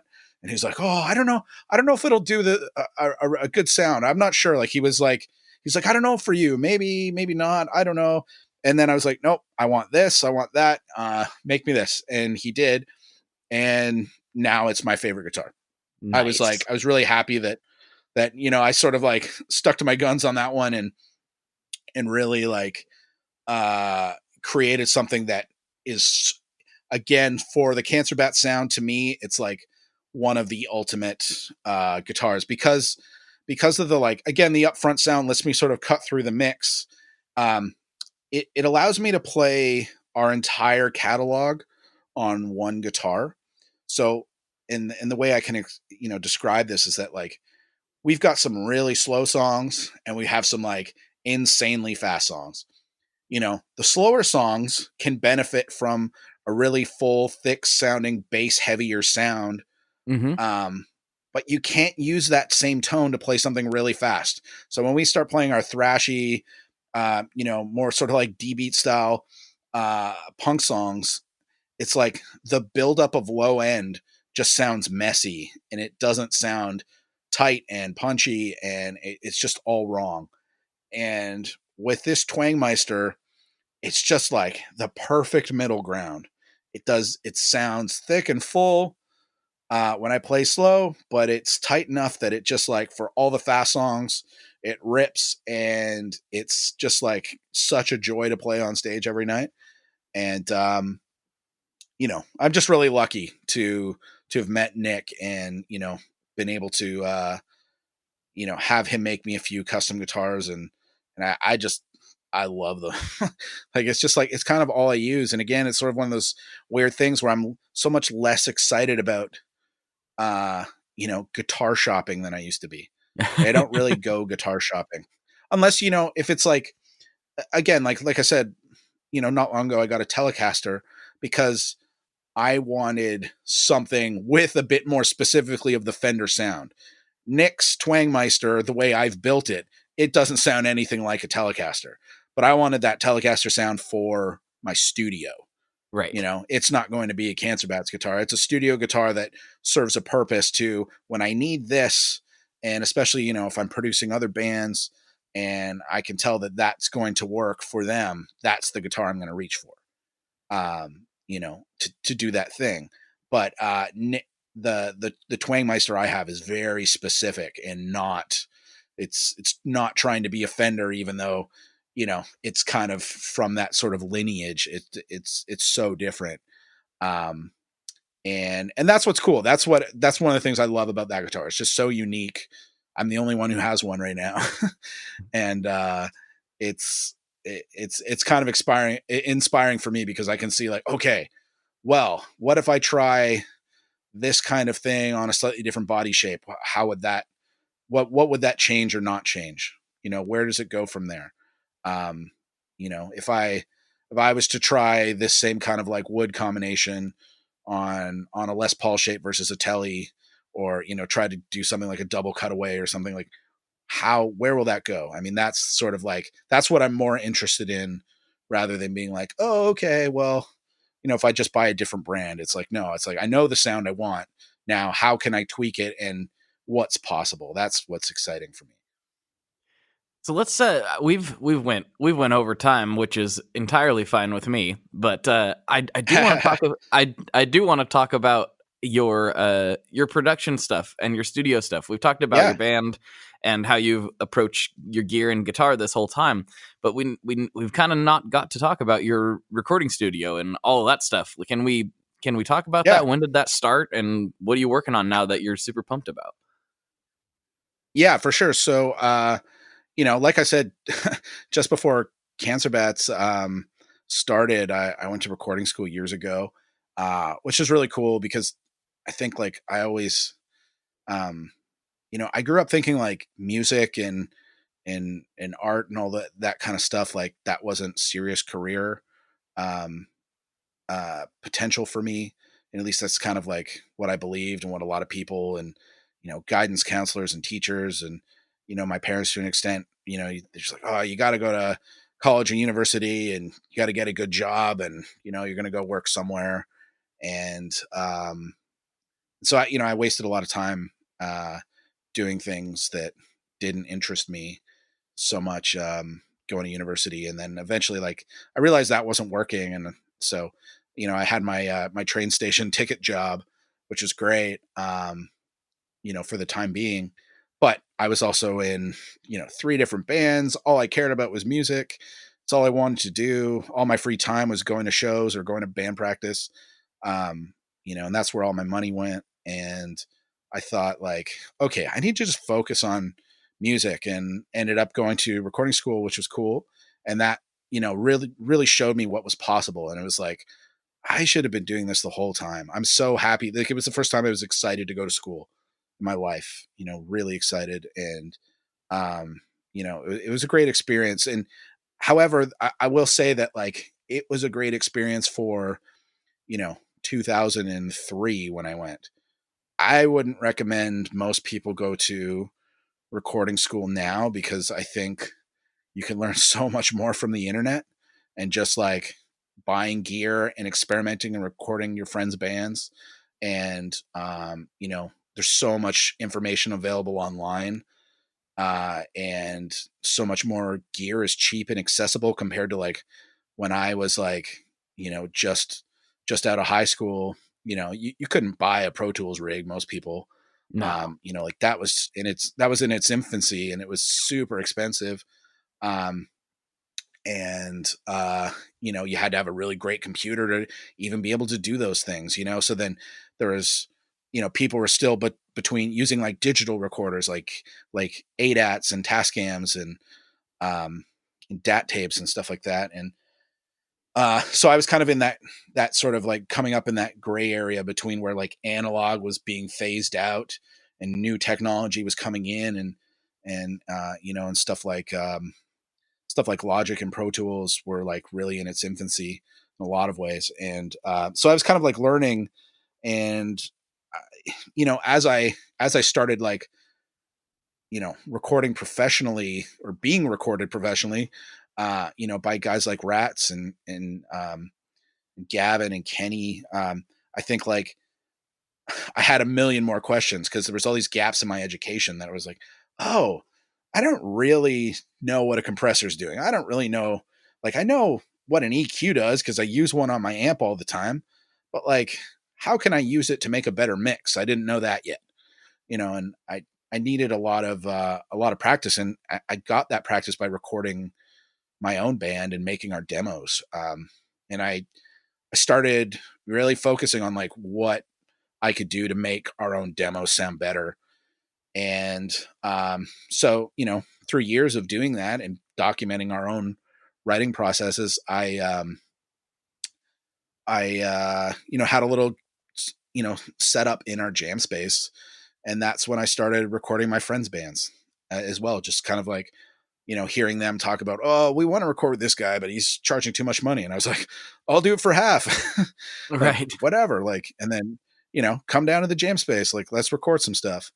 And, and I had a lot of fun with that. And I was like, kind of really opened my mind, like to like, wow, like I can do this in my spare time. I can do even more music. And I think like, that was about 10 years ago when I started doing my friends' bands. And again, I just started kind of collecting gear as I went and learning on the way. And it kind of became this thing where like I had a lot of fun when I sort of took a producer's role. Like at the beginning, I was just like trying to engineer records for my friends, but then they would get stuck in the middle of working on a song, and I would say, well, oh, I learned how to fix these problems like years ago, from working with these producers. Like, here's what you need to do to fix the problem that you have, or like, let's look at things this way. And oh, you guys don't know that if, like these kinds of tricks to make a chorus pop, or like this extra, like, thing that I learned like in the studio, like that, can make everything sound so much better or more memorable or whatever. Like, and what I kind of realized is that I really got like a kick out of helping people like grow, and it really felt like this kind of like revelation to me where I, could take all these amazing things I learned from so many talented producers and engineers over the years and put that to like good use to help other people grow musically and make really cool records. So then I started, working out of another studio and trying to actively find bands where I would say like, hey, I don't want to just record you. I want to produce you. And a lot of people don't really know what that means because it can mean a lot of different things depending on the genre. And, but I really approach things from a songwriting level with bands. And I would say, okay, I'm going to come to band practice with you and we're going to write these songs together. Show me your ideas. I'll give you feedback on them and what I think you should change. And a lot of that, went over like really well. And it felt really good. And of course, like, because I had so many cool pedals and guitars, that these other bands like didn't have, cause they were, just starting out, like it was really exciting for them to try all these things that like they didn't have access to otherwise, if it wasn't for me. And I, again, it's like, it kind of goes back to, I remember when Gavin brought me that bin full of pedals and was like, have at it, man. And it's just like, whoa, this is the coolest thing ever. And it's like, well, yeah, I mean, that was really cool. Like, I want to do that for people too. So I've got my bin full of pedals that I like bust out. And it's like, let's try this, here's like guitar tone day. Like, let's have fun. Let's go crazy. And like, and, I try and, focus on like what I learned, was like exciting and again, like really fun in the studio for me. And it's like, I try to recreate those scenarios, when I'm working with other artists. And it's really rewarding for me because I know what that meant for me. And it's like, I just love paying that forward, and that's really cool. So a few years ago, I I got asked to produce a record by this punk band called Deck Piss, this local band, and they were like, "Oh, come record with us at my buddy's studio in a town called Hamilton, which is near Toronto." And there's a studio called Schoolhouse Studios. Our buddy Nick owns. Come produce the record, and we'll record and whatever. And anyway, so I met Nick, and he has this awesome studio called Schoolhouse Studios. Excuse me, and he basically converted this 200-year-old schoolhouse into a recording studio. So we have like a big live room where the live room is the old original like classroom. So there's still like chalkboards on the walls, and it kind of has this like this cool, really like historic kind of feeling. It has this like cool vaulted ceiling, and Sounds awesome. he had a lot of sweet. Yeah, he had a lot of sweet gear.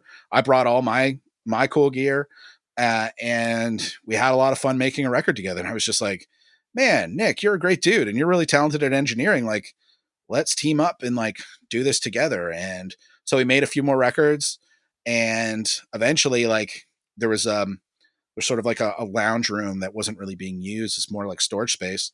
And I was like, I'm going to build this out as sort of like my producer suite within the studio. So I moved in, had a desk built, had all my gear put in, and that's where I'm talking to you right now. And so I've been here a few years now, and Nick and I like make almost all our records together. And what we kind of do is like we've got like a sort of a situation where he's got his control room, I've got mine, and we can sort of like team up. And if we're working on like a big project, it's like he can record guitars and drums in his room, and I can do like bass and vocals in my room. Or if it's again a bigger thing, I've got a team, and an engineer can work in my room while I'm sort of like helping, both sort of hovering and helping wherever I'm needed. If people need direction or any kind of like help, I can be there, and we can make sure we get a record done faster and more efficiently. It's like, I like that we have this really sort of like, specific kind of, I guess expertise in working with like anywhere between like punk rock and metal.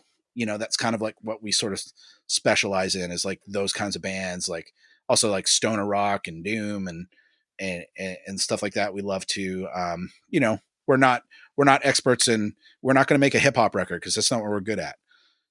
Like we want to focus on what we know and put our talents to, best use. And I think it's, I'm really lucky to have met someone like Nick to, be able to collaborate and work alongside. It's really nice and important to have, someone you can trust who, shares a mutual vision. I've also like, just as an aside, I've been fortunate enough to be hired by bands to go record in other countries. Like I worked with a band from the Canary Islands called This Drama, who are this amazing Spanish hardcore punk band. And, went over there, which I don't know if people don't know Canary Islands. There's this, it's sort of off the west coast of Africa. And it's sort of like Hawaii of the Atlantic, and there's volcanoes and stuff. And I went and spent like a month recording with them in Tenerife, which is the island that they live on. That was amazing. I've been, Wow. yeah, I've worked with artists in London, England, recording over there. I've made a record in Slovakia not too long ago. This awesome band called Sleepy Hungry. They just released their first single, and it's something I'm really proud of. We just had a band come over from China to record with us at Schoolhouse called Spill Your Guts, who are some of like our best friends now. It's funny. They're like, none of them are actually Chinese. They're all people who've like immigrated to China for one reason or another, and they met through their like mutual love for heavy music and hardcore and stuff like that. And I met them on tour with Cancer Bats, and anyways, we hit it off, and they came over here and they've toured a few times. And what that's kind of allowed us to do, Nick and I, is sort of realize how we can facilitate, you know, to add a little bit more value than just, you know, hey, we'll make you a great record. It's like, okay, cool. Well, you know, because of a lot of different things that, you know, Nick and I are involved in, like Nick builds guitar cabs in his spare time. So we have this amazing collection of guitar cabinets that he's built and that we've both collected. We have a lot of like really great gear. And so one of the things is like when Spill Your Guts came over, we were able to rent them a bunch of our gear and help them set up a tour. And so now we kind of have a thing where it's like, you know, one of our partners, he's a tour manager that has a van, and, you know, we can put them in this van with a bunch of great gear. They can go on the road test the songs that we've been doing pre-production on, come back, make the record. They've just like sold a bunch of merch on the road, helps them offset their costs for flying here and paying for the record. And it's kind of like this, you know, everybody wins kind of scenario. It's a lot of fun, and it's really cool to like help a band come over here. Not only do they, you know, like come back with a kick-ass record, but it's like they were able to grow their fan base and tour a country they've never played before, you know, at the same time. And so we're, you know, doing that with more bands all the time, is just trying to give them a sort of like a full package experience, really. And it's like, you know, I can't tell you how many times, like when I work with bands, it's like, it's not just even helping them with finding great tone and geeking out on pedals. It's so much, there's so much like career advice that goes into it, because I immediately see all the pitfalls that I've experienced through bands I've been in and stuff I've learned from being in Cancer Bats. And I, you know, I don't keep my mouth shut. Like I want to see people succeed. I want to see people do well. And I love passing on, you know, the knowledge that I have, you know, through, you know, the help I've got or the mistakes I've made and what I've learned from them, and you know, and try to like give that back to a next generation of bands, and hopefully see all of them, you know, flourish and succeed in their careers. Is there a big one that you could give to the listeners? Is there some experience that you had that is kind of universally applicable? Like, don't do this, or do this, or watch out for, you know, beyond the obvious, obviously. Yeah. You know? I mean, of course, like, you know, like don't, you know, there's the really simple stuff. Like, don't sign a deal that you don't understand. If there's anything you don't understand, that means you need other people's opinions. You need to hire a lawyer. Like, I mean, those are things that, you know, most punk bands and stuff don't want to do. You know, we got really lucky that, you know, we never got ripped off anything crazy along the way, but we know people who have, and, you know, it's those kinds of things. It's also, I think, like, as much as, you know, again, it's super obvious. It's like, take the time to like prepare, you know, coming into a studio. Don't show up if you don't know, what you're going to play for a certain song. Yeah. Like, I mean, you know, it's just like, these are things that like are so basic, but like, you know, I used to come into the studio not prepared, didn't have a guitar solo planned, thought I was just going to wing it. And, you know, it's like, cause I saw Kirk Hammett do it in a Metallica video once, and it's like, well, that's, you know, again, not really realistic. And that's Kirk Hammett. And it's, sorry. And that's it's Kirk Hammett. He's got the chops. He can do it, you know, and it's like, but, you know, but that was just, you know, laziness on my part, whatever, you know, it's like, you figure it out, but it's like going, oh, okay, well, that's kind of like wasting everyone's time. So like, avoid those things. Show up with lyrics completed, because a lot of people don't. Like, they just go, you know, they're too shy. A lot of singers are too shy to show them to their band. They're scared of criticism, so they keep it to themselves. And then they go show up and they're like, I don't really have a verse here. And you're like, what? Okay. Like, you know, we got to do that. And it's like, well, yeah. And then, you know, of course, like, studio time's not cheap. So it's like, you don't want to waste those money and create like tensions that don't need to be there. You know, and, you know, it's funny, again, that guitar solo thing. It's like, it's hilarious, because there's so many times where I've had, you know, bands come in and they don't have something finished, and then I call them on it, and then they reference that Metallica thing. And I was like, oh yeah, I've seen that video too. It's okay. I know what you're saying, but I'm here to help. So like, let's do that. And it's all good. I mean, I think like, uh, I think like the really, really big one, more than any, that's just, that's like practical stuff. I think the real main thing is that like, there's a lot of people that start bands and they don't have conversations about what their actual goals are, because nobody thinks that their band, a lot of people don't start a band thinking about what could be possible. They don't think that they're going to take off, and do really well. It's just a casual thing, whatever. And then when things do start taking off, that's why like you always see after the first or second record, bands lose members. And so it's like, because people aren't on the same page. They don't know their roles in the band. They didn't prepare. They don't know what going on tour is going to entail. They think like, oh, we got signed, I'm going to go on tour and then I don't have to worry about money anymore. It's like, no, you've got to worry about money even more. Even more. It's like, yeah. No. It's like, this is like, okay, you've been like slugging it out locally. It's like, now you've got to do this for real, and you've got to learn how to like budget and plan. And those are things that like musicians are not good at.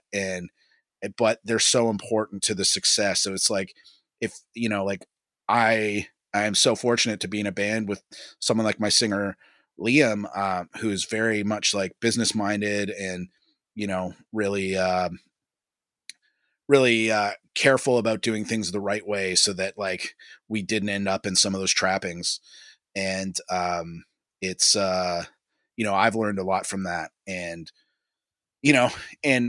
that's the thing that I really believe, that one of the things that made Cancer Bats last as long as it had was like sort of like planning things in advance, being really like having conversations. Okay, like, what do we want to do? What are our goals for this? Where do we want to go? Okay, our goal is to like do this band. So how do we do a band? Well, we should work on it as much as possible. So we should make sure that the band is our job. So well, what do we need to do that? Well, we need to play shows. Okay. Well, what do we need to play shows? We've got to book shows, or we got to find other bands to go on tour with, or promoters who are willing to give us a chance and, and lose $50 to have us play to like 20 people, but how do we make that worthwhile? Well, we give them the best show they've ever seen. Those kinds of things. It's just like taking things really seriously and thinking about it as not just like I'm just going to turn up and whatever. It's, there's a lot of things that are very like, I think important for musicians to discuss ahead of time. And that's always one of the first conversations I have with a band when I think about working with them, because I want to know where they're at. And I ask them these kind of tougher questions where I'll say, well, what are your goals? Is your goal to be on the radio? Is your goal to just, tour, 10 weekends a year and like, be just kind of be a sort of like a regional band, or do you just want to be a local band? What, like, do you want a label to sign you? Like, or do you want to be independent and you don't care because that's more important to you? And a lot of people don't have that discussion with themselves and amongst each other. And it's really important that they do, because once you have those like conflicting visions, and, I'm always going to approach things first and foremost from the aspect of like how I would do it if it was my band, which was like do things, 100% of the time, with the goal in mind, and being like, hey, I'm going to work really hard at this because this is the most important thing to me. And I stress, in the studio, I'm going to try to kick everyone's ass the same way Eric Ratz did to me on our first few records. Like, I'm trying to push them to be the very best versions of themselves that they can be, and that they maybe aren't even there yet. I'm going to try to, be that personal trainer to like help them, achieve something more than they already have. And, but I need that acceptance. I need that passion and that drive. And it's really hard to do that when you have people who aren't on that page. And, and the cool thing was like discussing those kinds of things with a guy like Ross Robinson, who has, lots of gold records and has worked with some of the, biggest names in rock music ever. And him telling me about the frustrations that he's had with certain people when they don't believe, and they're already playing at that top level. And he's like, yeah, if someone's not going to like buy into the process and, and do what they have to like achieve something great, it's really hard to get something great out of that. And I see it all the time. And that's why I'm always looking for bands that are, actually really hungry and serious and really care about what they're doing. And it's not just like, this is the band's just my party time on weekends sometimes, like that's a lot less interesting to me. I care about like, doing something that really means something in the long term. And because that's what I can do best. And that's how those are the kinds of people I can help even more. The ones that are like as committed as I am. And I think that's where I get, the most excited is, when I'm in the studio and we're doing pre-production and, it's like, I see a band who has like all this potential and it's like, okay, all they need is like some arrangement help. I can show them like the power of arranging a song differently and like what it can do. I can show them like, oh, okay, if we like combine these amps together, this will give you this kind of sound. And here's what's possible. And like, you see their eyes widen and get excited and they go, whoa, yes. And then they get even more into what they're already doing. And like, and then it's just like, everybody's grinning and you feel like you've really like, accomplished something. That's what I love, because again, I've had those experiences of my own with my own music. And I'm just trying to like recreate those scenarios for other people. It's kind of a magical thing. I've gotten lucky to have, presented like nothing like at the level that you have done at all, but just presented some people with like, hey, I think this pedal or this particular thing would work really well for you. And seeing the like plug in and it does work like you think it does, and their eyes, like you say, they light up. It's even cooler when like the whole room turns around. And it's like, what did you just do? Yeah. It's like, all I did was, change this one little thing or plug in this pedal or, whatever. And then the whole room was like, does the whole, like, it's like the owl head just turns around 180 degrees. Like, what is that? That's a weirdly satisfying feeling for somebody who's not involved in making the music directly. It's like, I feel a weird smug satisfaction. Like, see, I was right. I knew. I knew it sounded good. Yeah. Of course. It always feels good. But, my goal is to do that with, with the guitar pedal thing, but also with the songwriting thing, right? I think the arrangement. People, it's because so many people like have these amazing ideas and they just need little tweaks to like, take something from being good to great. And that's always my like goal, is good to great. And, and I'm sure that's something I picked up from Gavin Brown back in the day. Just making, like letting somebody in and letting them be, the best version of yourself. I had a conversation with the singer of Gojira once, and he was telling me about how he felt the opposite in that he felt like if he got too much input, it wasn't true enough to his own vision.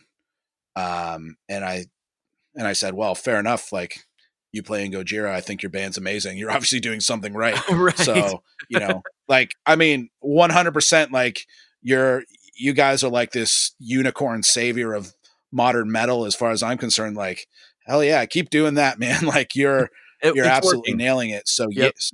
So yeah, exactly. Yes. Yeah.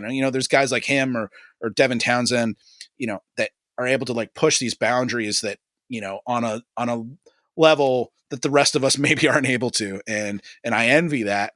However, I am so thankful to have been, like blessed to work with some of the like the talents that have shown me what's possible and how I can improve and you know and succeed in bigger and better ways with my own ideas with just a little help from them, Right. and Right. trusting their guidance. And it's really cool. It's like, and I've been through a lot of different journeys. Like, again, working with a guy like Ross Robinson is completely different than working with Gavin Brown or Eric Ratz.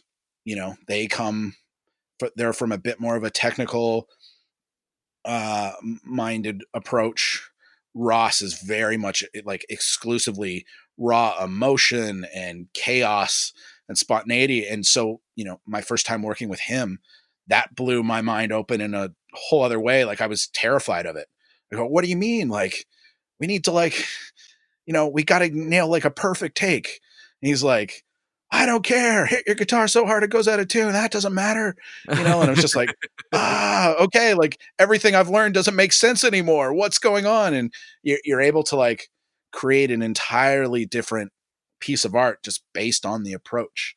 And, and it's so cool. And I mean, that was such like a liberating thing because, I've been schooled in a singular way of recording and then just shown like what's possible, from the complete, you know, from a completely different universe. It felt like, and that was like, it was really, really challenging for me and hard to accept at first. And then once I kind of let go of what I knew, I just got, oh, okay.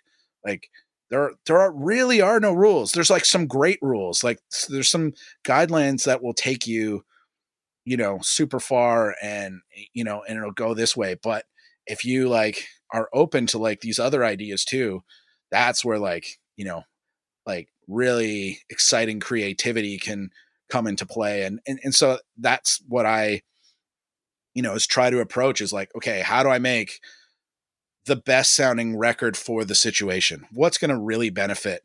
Am I going to take, a band in the studio and it's like they sound better when they play live than they do when they're not? Like, okay, forget the click track. Let's do something more raw. Let's capture excitement and energy, versus technical perfection.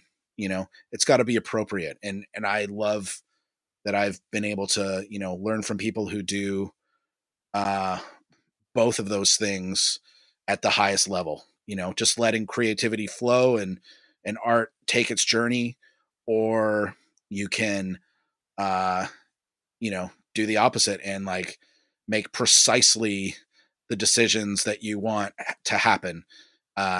Which to me is like, great for problem solving. If it's like, if I want to clinically record guitar and I need to like avoid a certain, like a tuning problem or an intonation thing, in terms of playing, I know how to approach those, but I also know when to let a player like rip a little bit harder on his own and, and not hold back if it's like a special piece of performance just because it might have been like drifting in pitch a little bit.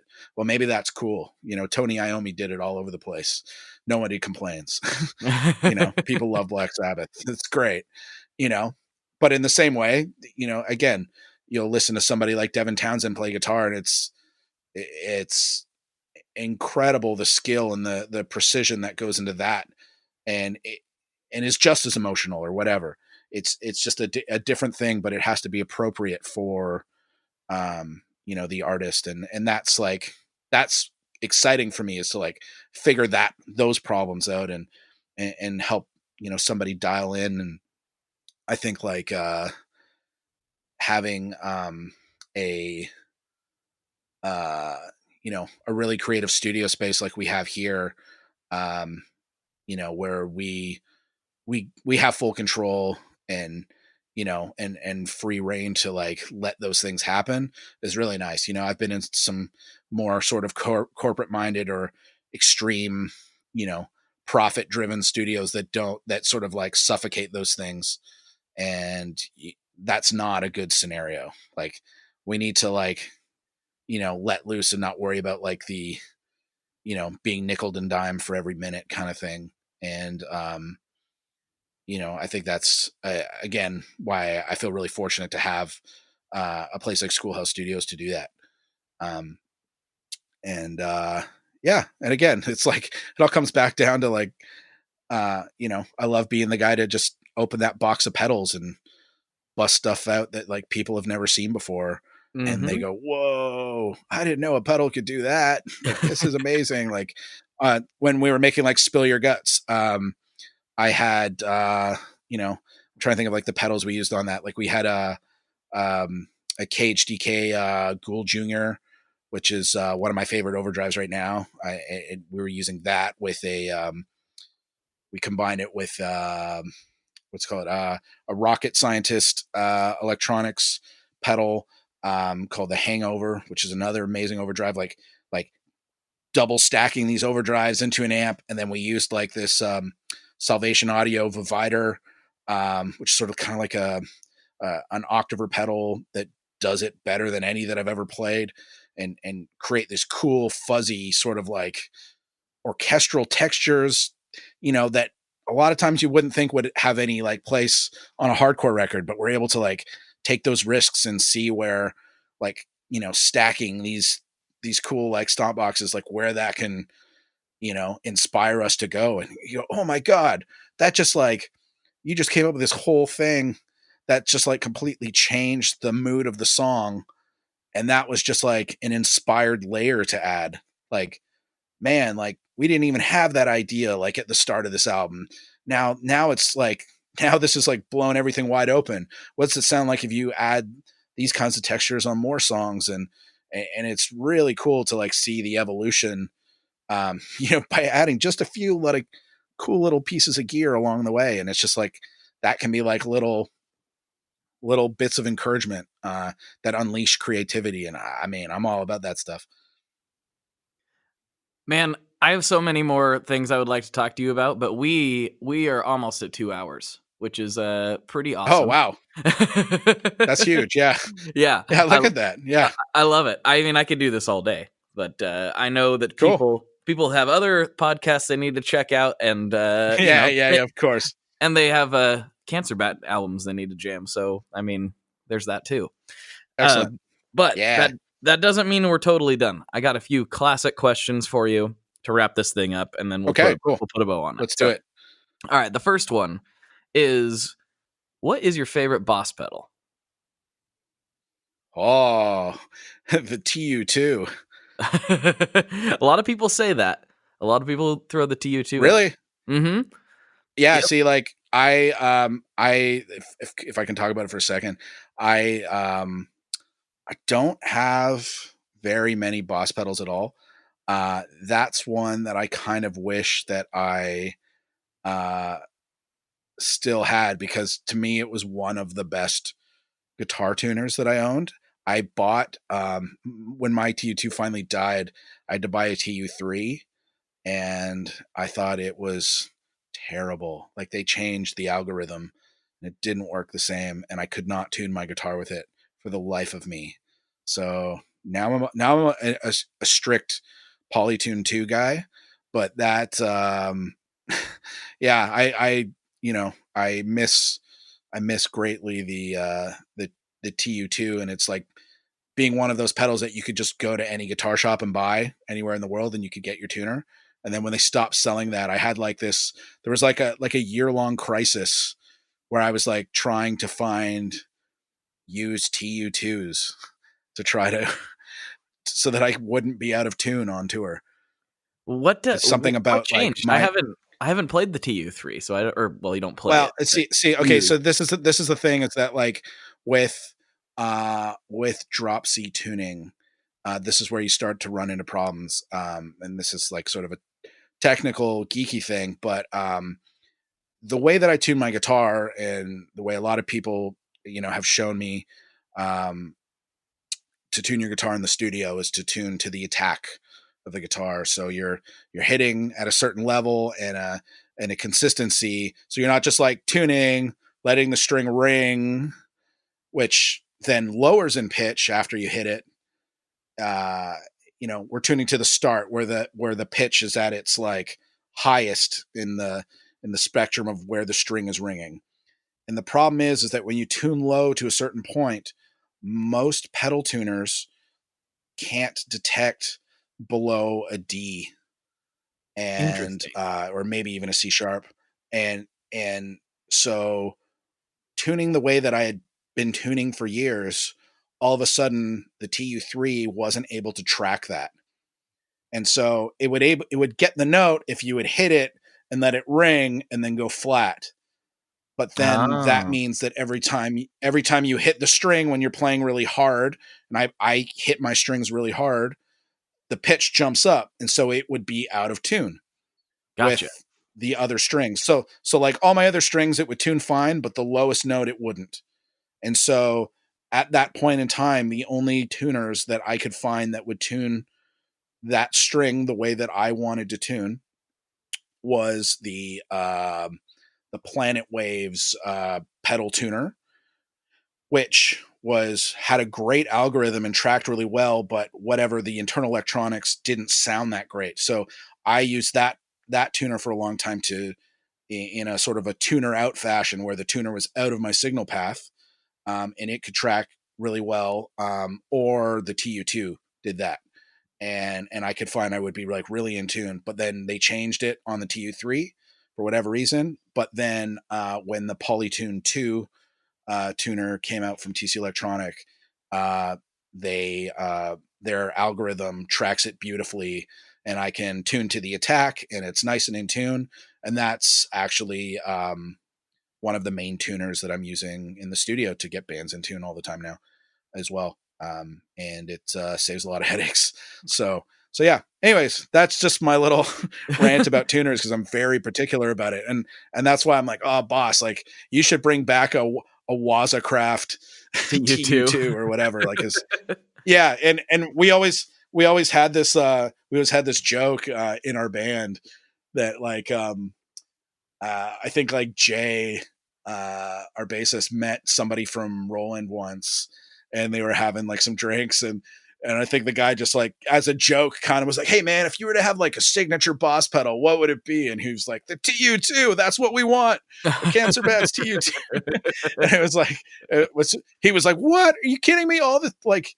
You're not even going to say like, something we like, rare, we don't make anymore, like a slow gear or an HM2 or, like all these things. And, yeah, so that's kind of like the funny thing. So right now, currently the only Boss pedal that I do own is like a DS1 that's like a Keeley modded DS1, but I use that for a bass distortion exclusively. So that's that. Yeah. All right. That's a good answer. Yep. That works for me. All right, this is the big one though. Yep. This is the one that people freak out about. Okay. What kind of pizza do you like? Oh, okay. Yeah. So, it's got to be, I prefer it in a circle. I Okay. prefer circle pizza All right. because I like I like going from the point to the crust. I I like understand. that pizza Yeah. journey. I find square pizza is a bit of a cop out, and as much as people are like, "Oh, you get all the best like if you get like a middle piece that has no crust, it's great." And I'm not into that. It just doesn't speak to me. I like, my favorite pizza is wood oven fire. Mm. So like I like my stuff a little bit more well done. I can deal with like a pizza oven, where they cook it properly, but like if the dough isn't made well, if it's, I just can't back it. Um I I My typical order, if I'm going to like order anything, will be pepperoni, mushroom, pineapple, and basil. And Interesting combo. I like to finish that off with, so the basil goes on afterwards. It's not cooked. And I would finish that off afterwards with a garlic chili oil on top. And that would be like my dream pizza from anywhere that would make it for me. Um, and high quality mozzarella and pepperoni is very important. Oh yes, very very very important. I won't state my feelings Yeah. on pineapple because everyone already knows, but it's okay. Oh, see, I don't know. What are you? Obviously, you don't like it. Yeah, I you're one don't- of those guys. Yeah, you well, don't like it. I'm one of those guys, but I'm also not one of those guys because a lot of people don't like pineapple on pizza. I just don't Mhm. like pineapple. End of story. Oh, okay. Yeah, Yeah, so I fair don't. enough. Fair So enough. of course I I don't get like you. it I on get you pizza. on that. Yeah, it's a weird thing to See, not like. see, I understand yeah, that. I know what you mean. Like, I'll say this. Like, I was never a pineapple pizza guy either, but that's because I'd only ever had Hawaiian pizza, and Hawaiian pizza is terrible because one, ham is just terrible. Like, who Well, wants I don't ham? know Who's about like, that. oh I yeah, like you know what I'm ham. going to eat? You know, I'm going to eat some ham. I just want some ham. And it's like, well, most of the time it's going to be a terrible quality ham. It's not going to be something really good. It's not going to be some like actually like nice cured piece of meat. It's going to be some like, essentially Hormel, like a step away from bologna. yeah, something. Yeah, exactly. It's going to be some like just like some Oscar Mayer nonsense that nobody really needs. And then it's going to be like, yeah, pineapple, which is something most people really like. You, I can't include you in that, but that's okay. And then, I can't and be then, included in lots and of then things. like, It's okay. yeah. So like, you know what I mean? That was the thing. I never liked it because I never liked Hawaiian pizza.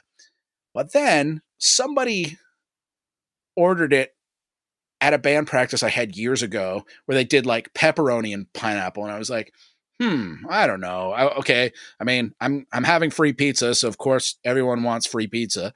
Of course. So we're going to eat this free pizza. But then like the real like twist of it for me was that, my drummer, this guy Jet, he, had like a really strong, like, love for Frank's Red Hot sauce, I'm which down. Yeah. I don't know if yeah, okay.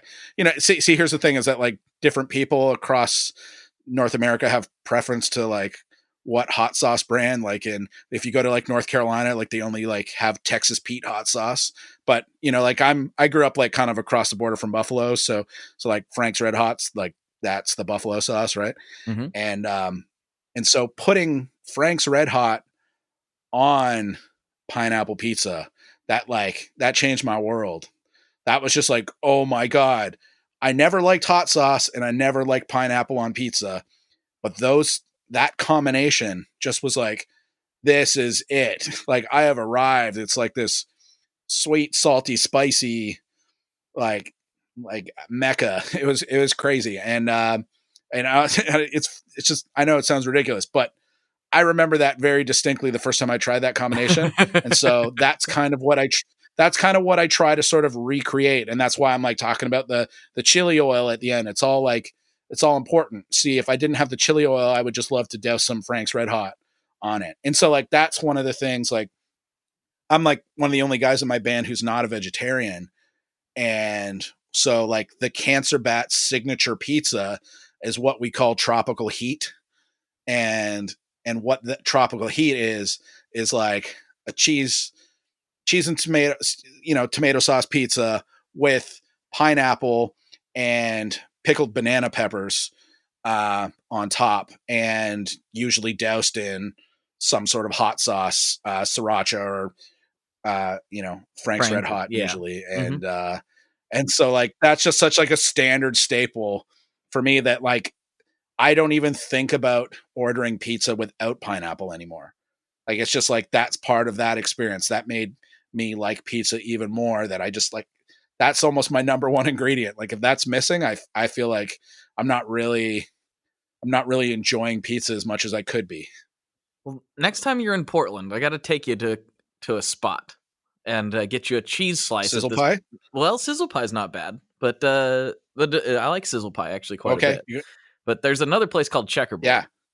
That I really like. That I really I don't know it.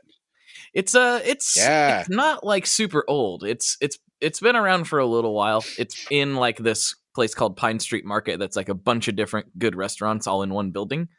But their cheese slice. So like I went there. I've had it. I had it a few times at this point, but I hadn't really like analyzed it. I just was like, man, this is really delicious.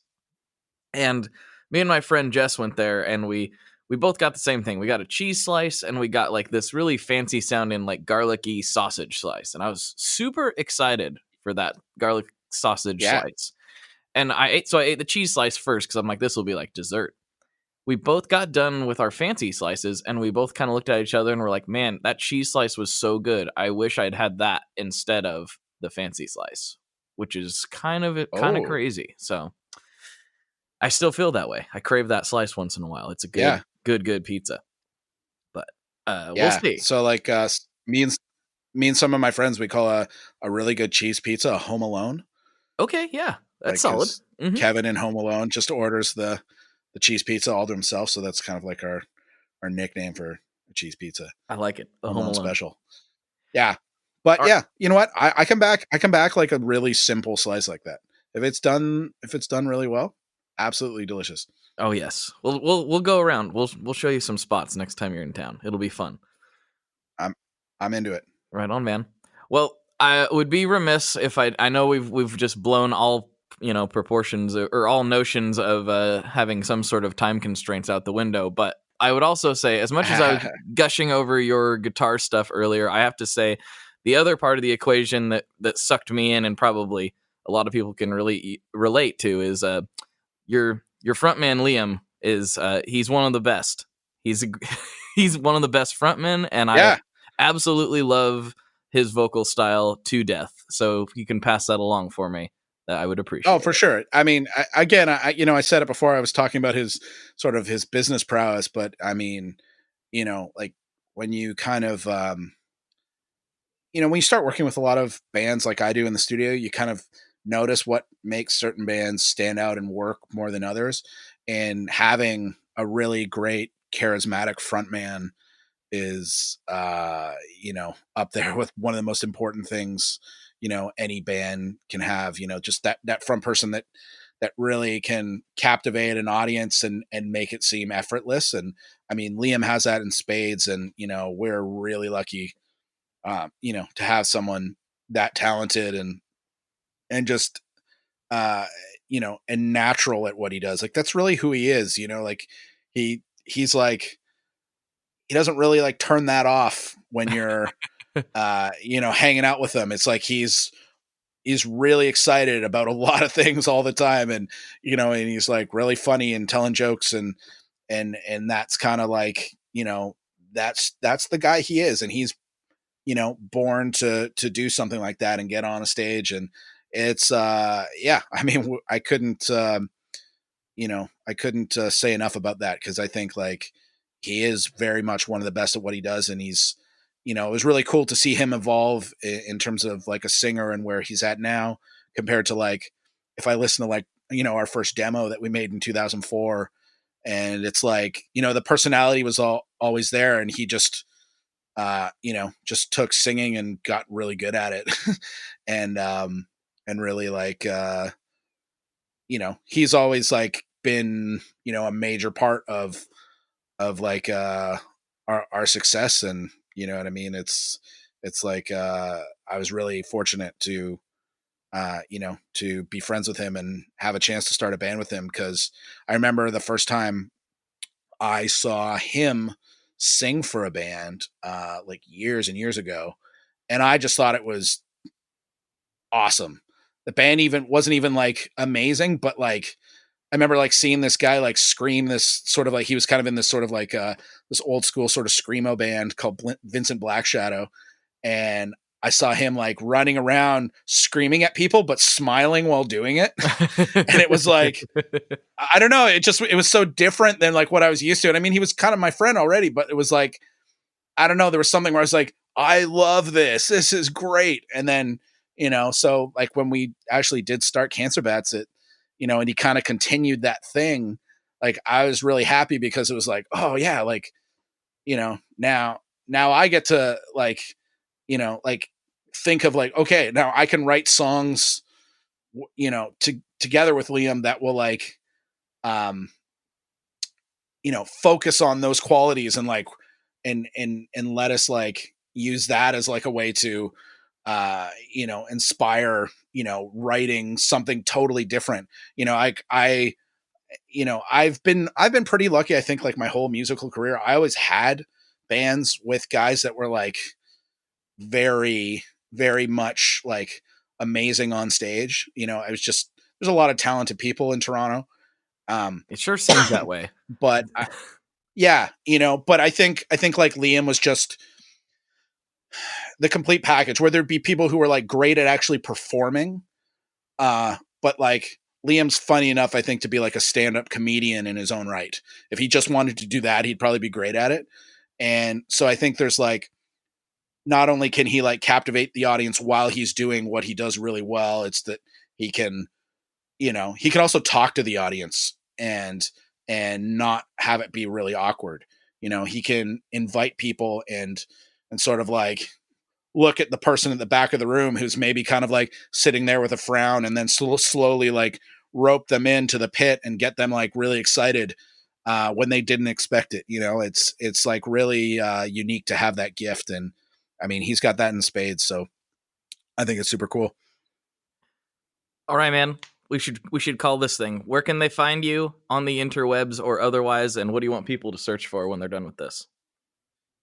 Okay. Yeah, I've got my own website. It's scottmiddletonproducer.com.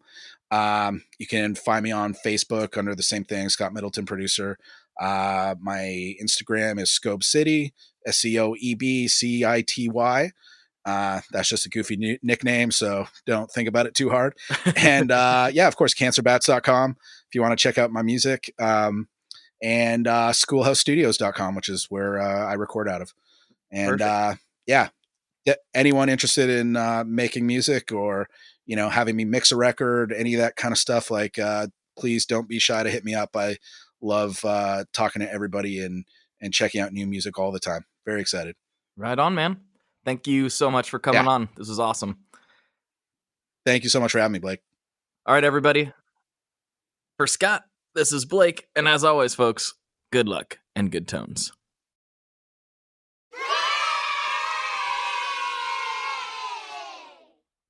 All right, that is a wrap. That one was awesome. I mean, I'm legit telling you guys, I'm a super fan of that band. So you would have told me back in the day that I was going to be interviewing Scott, I would have told you that you're crazy. So this has been fantastic. Fantastic getting to know him and having more conversations with him about all kinds of different stuff. So fun. All right, thank you for tuning in.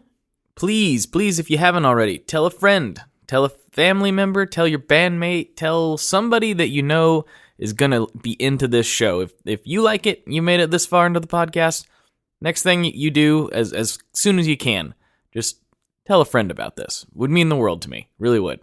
All right. Thank you so much for tuning in. Talk to you folks next week. Bye.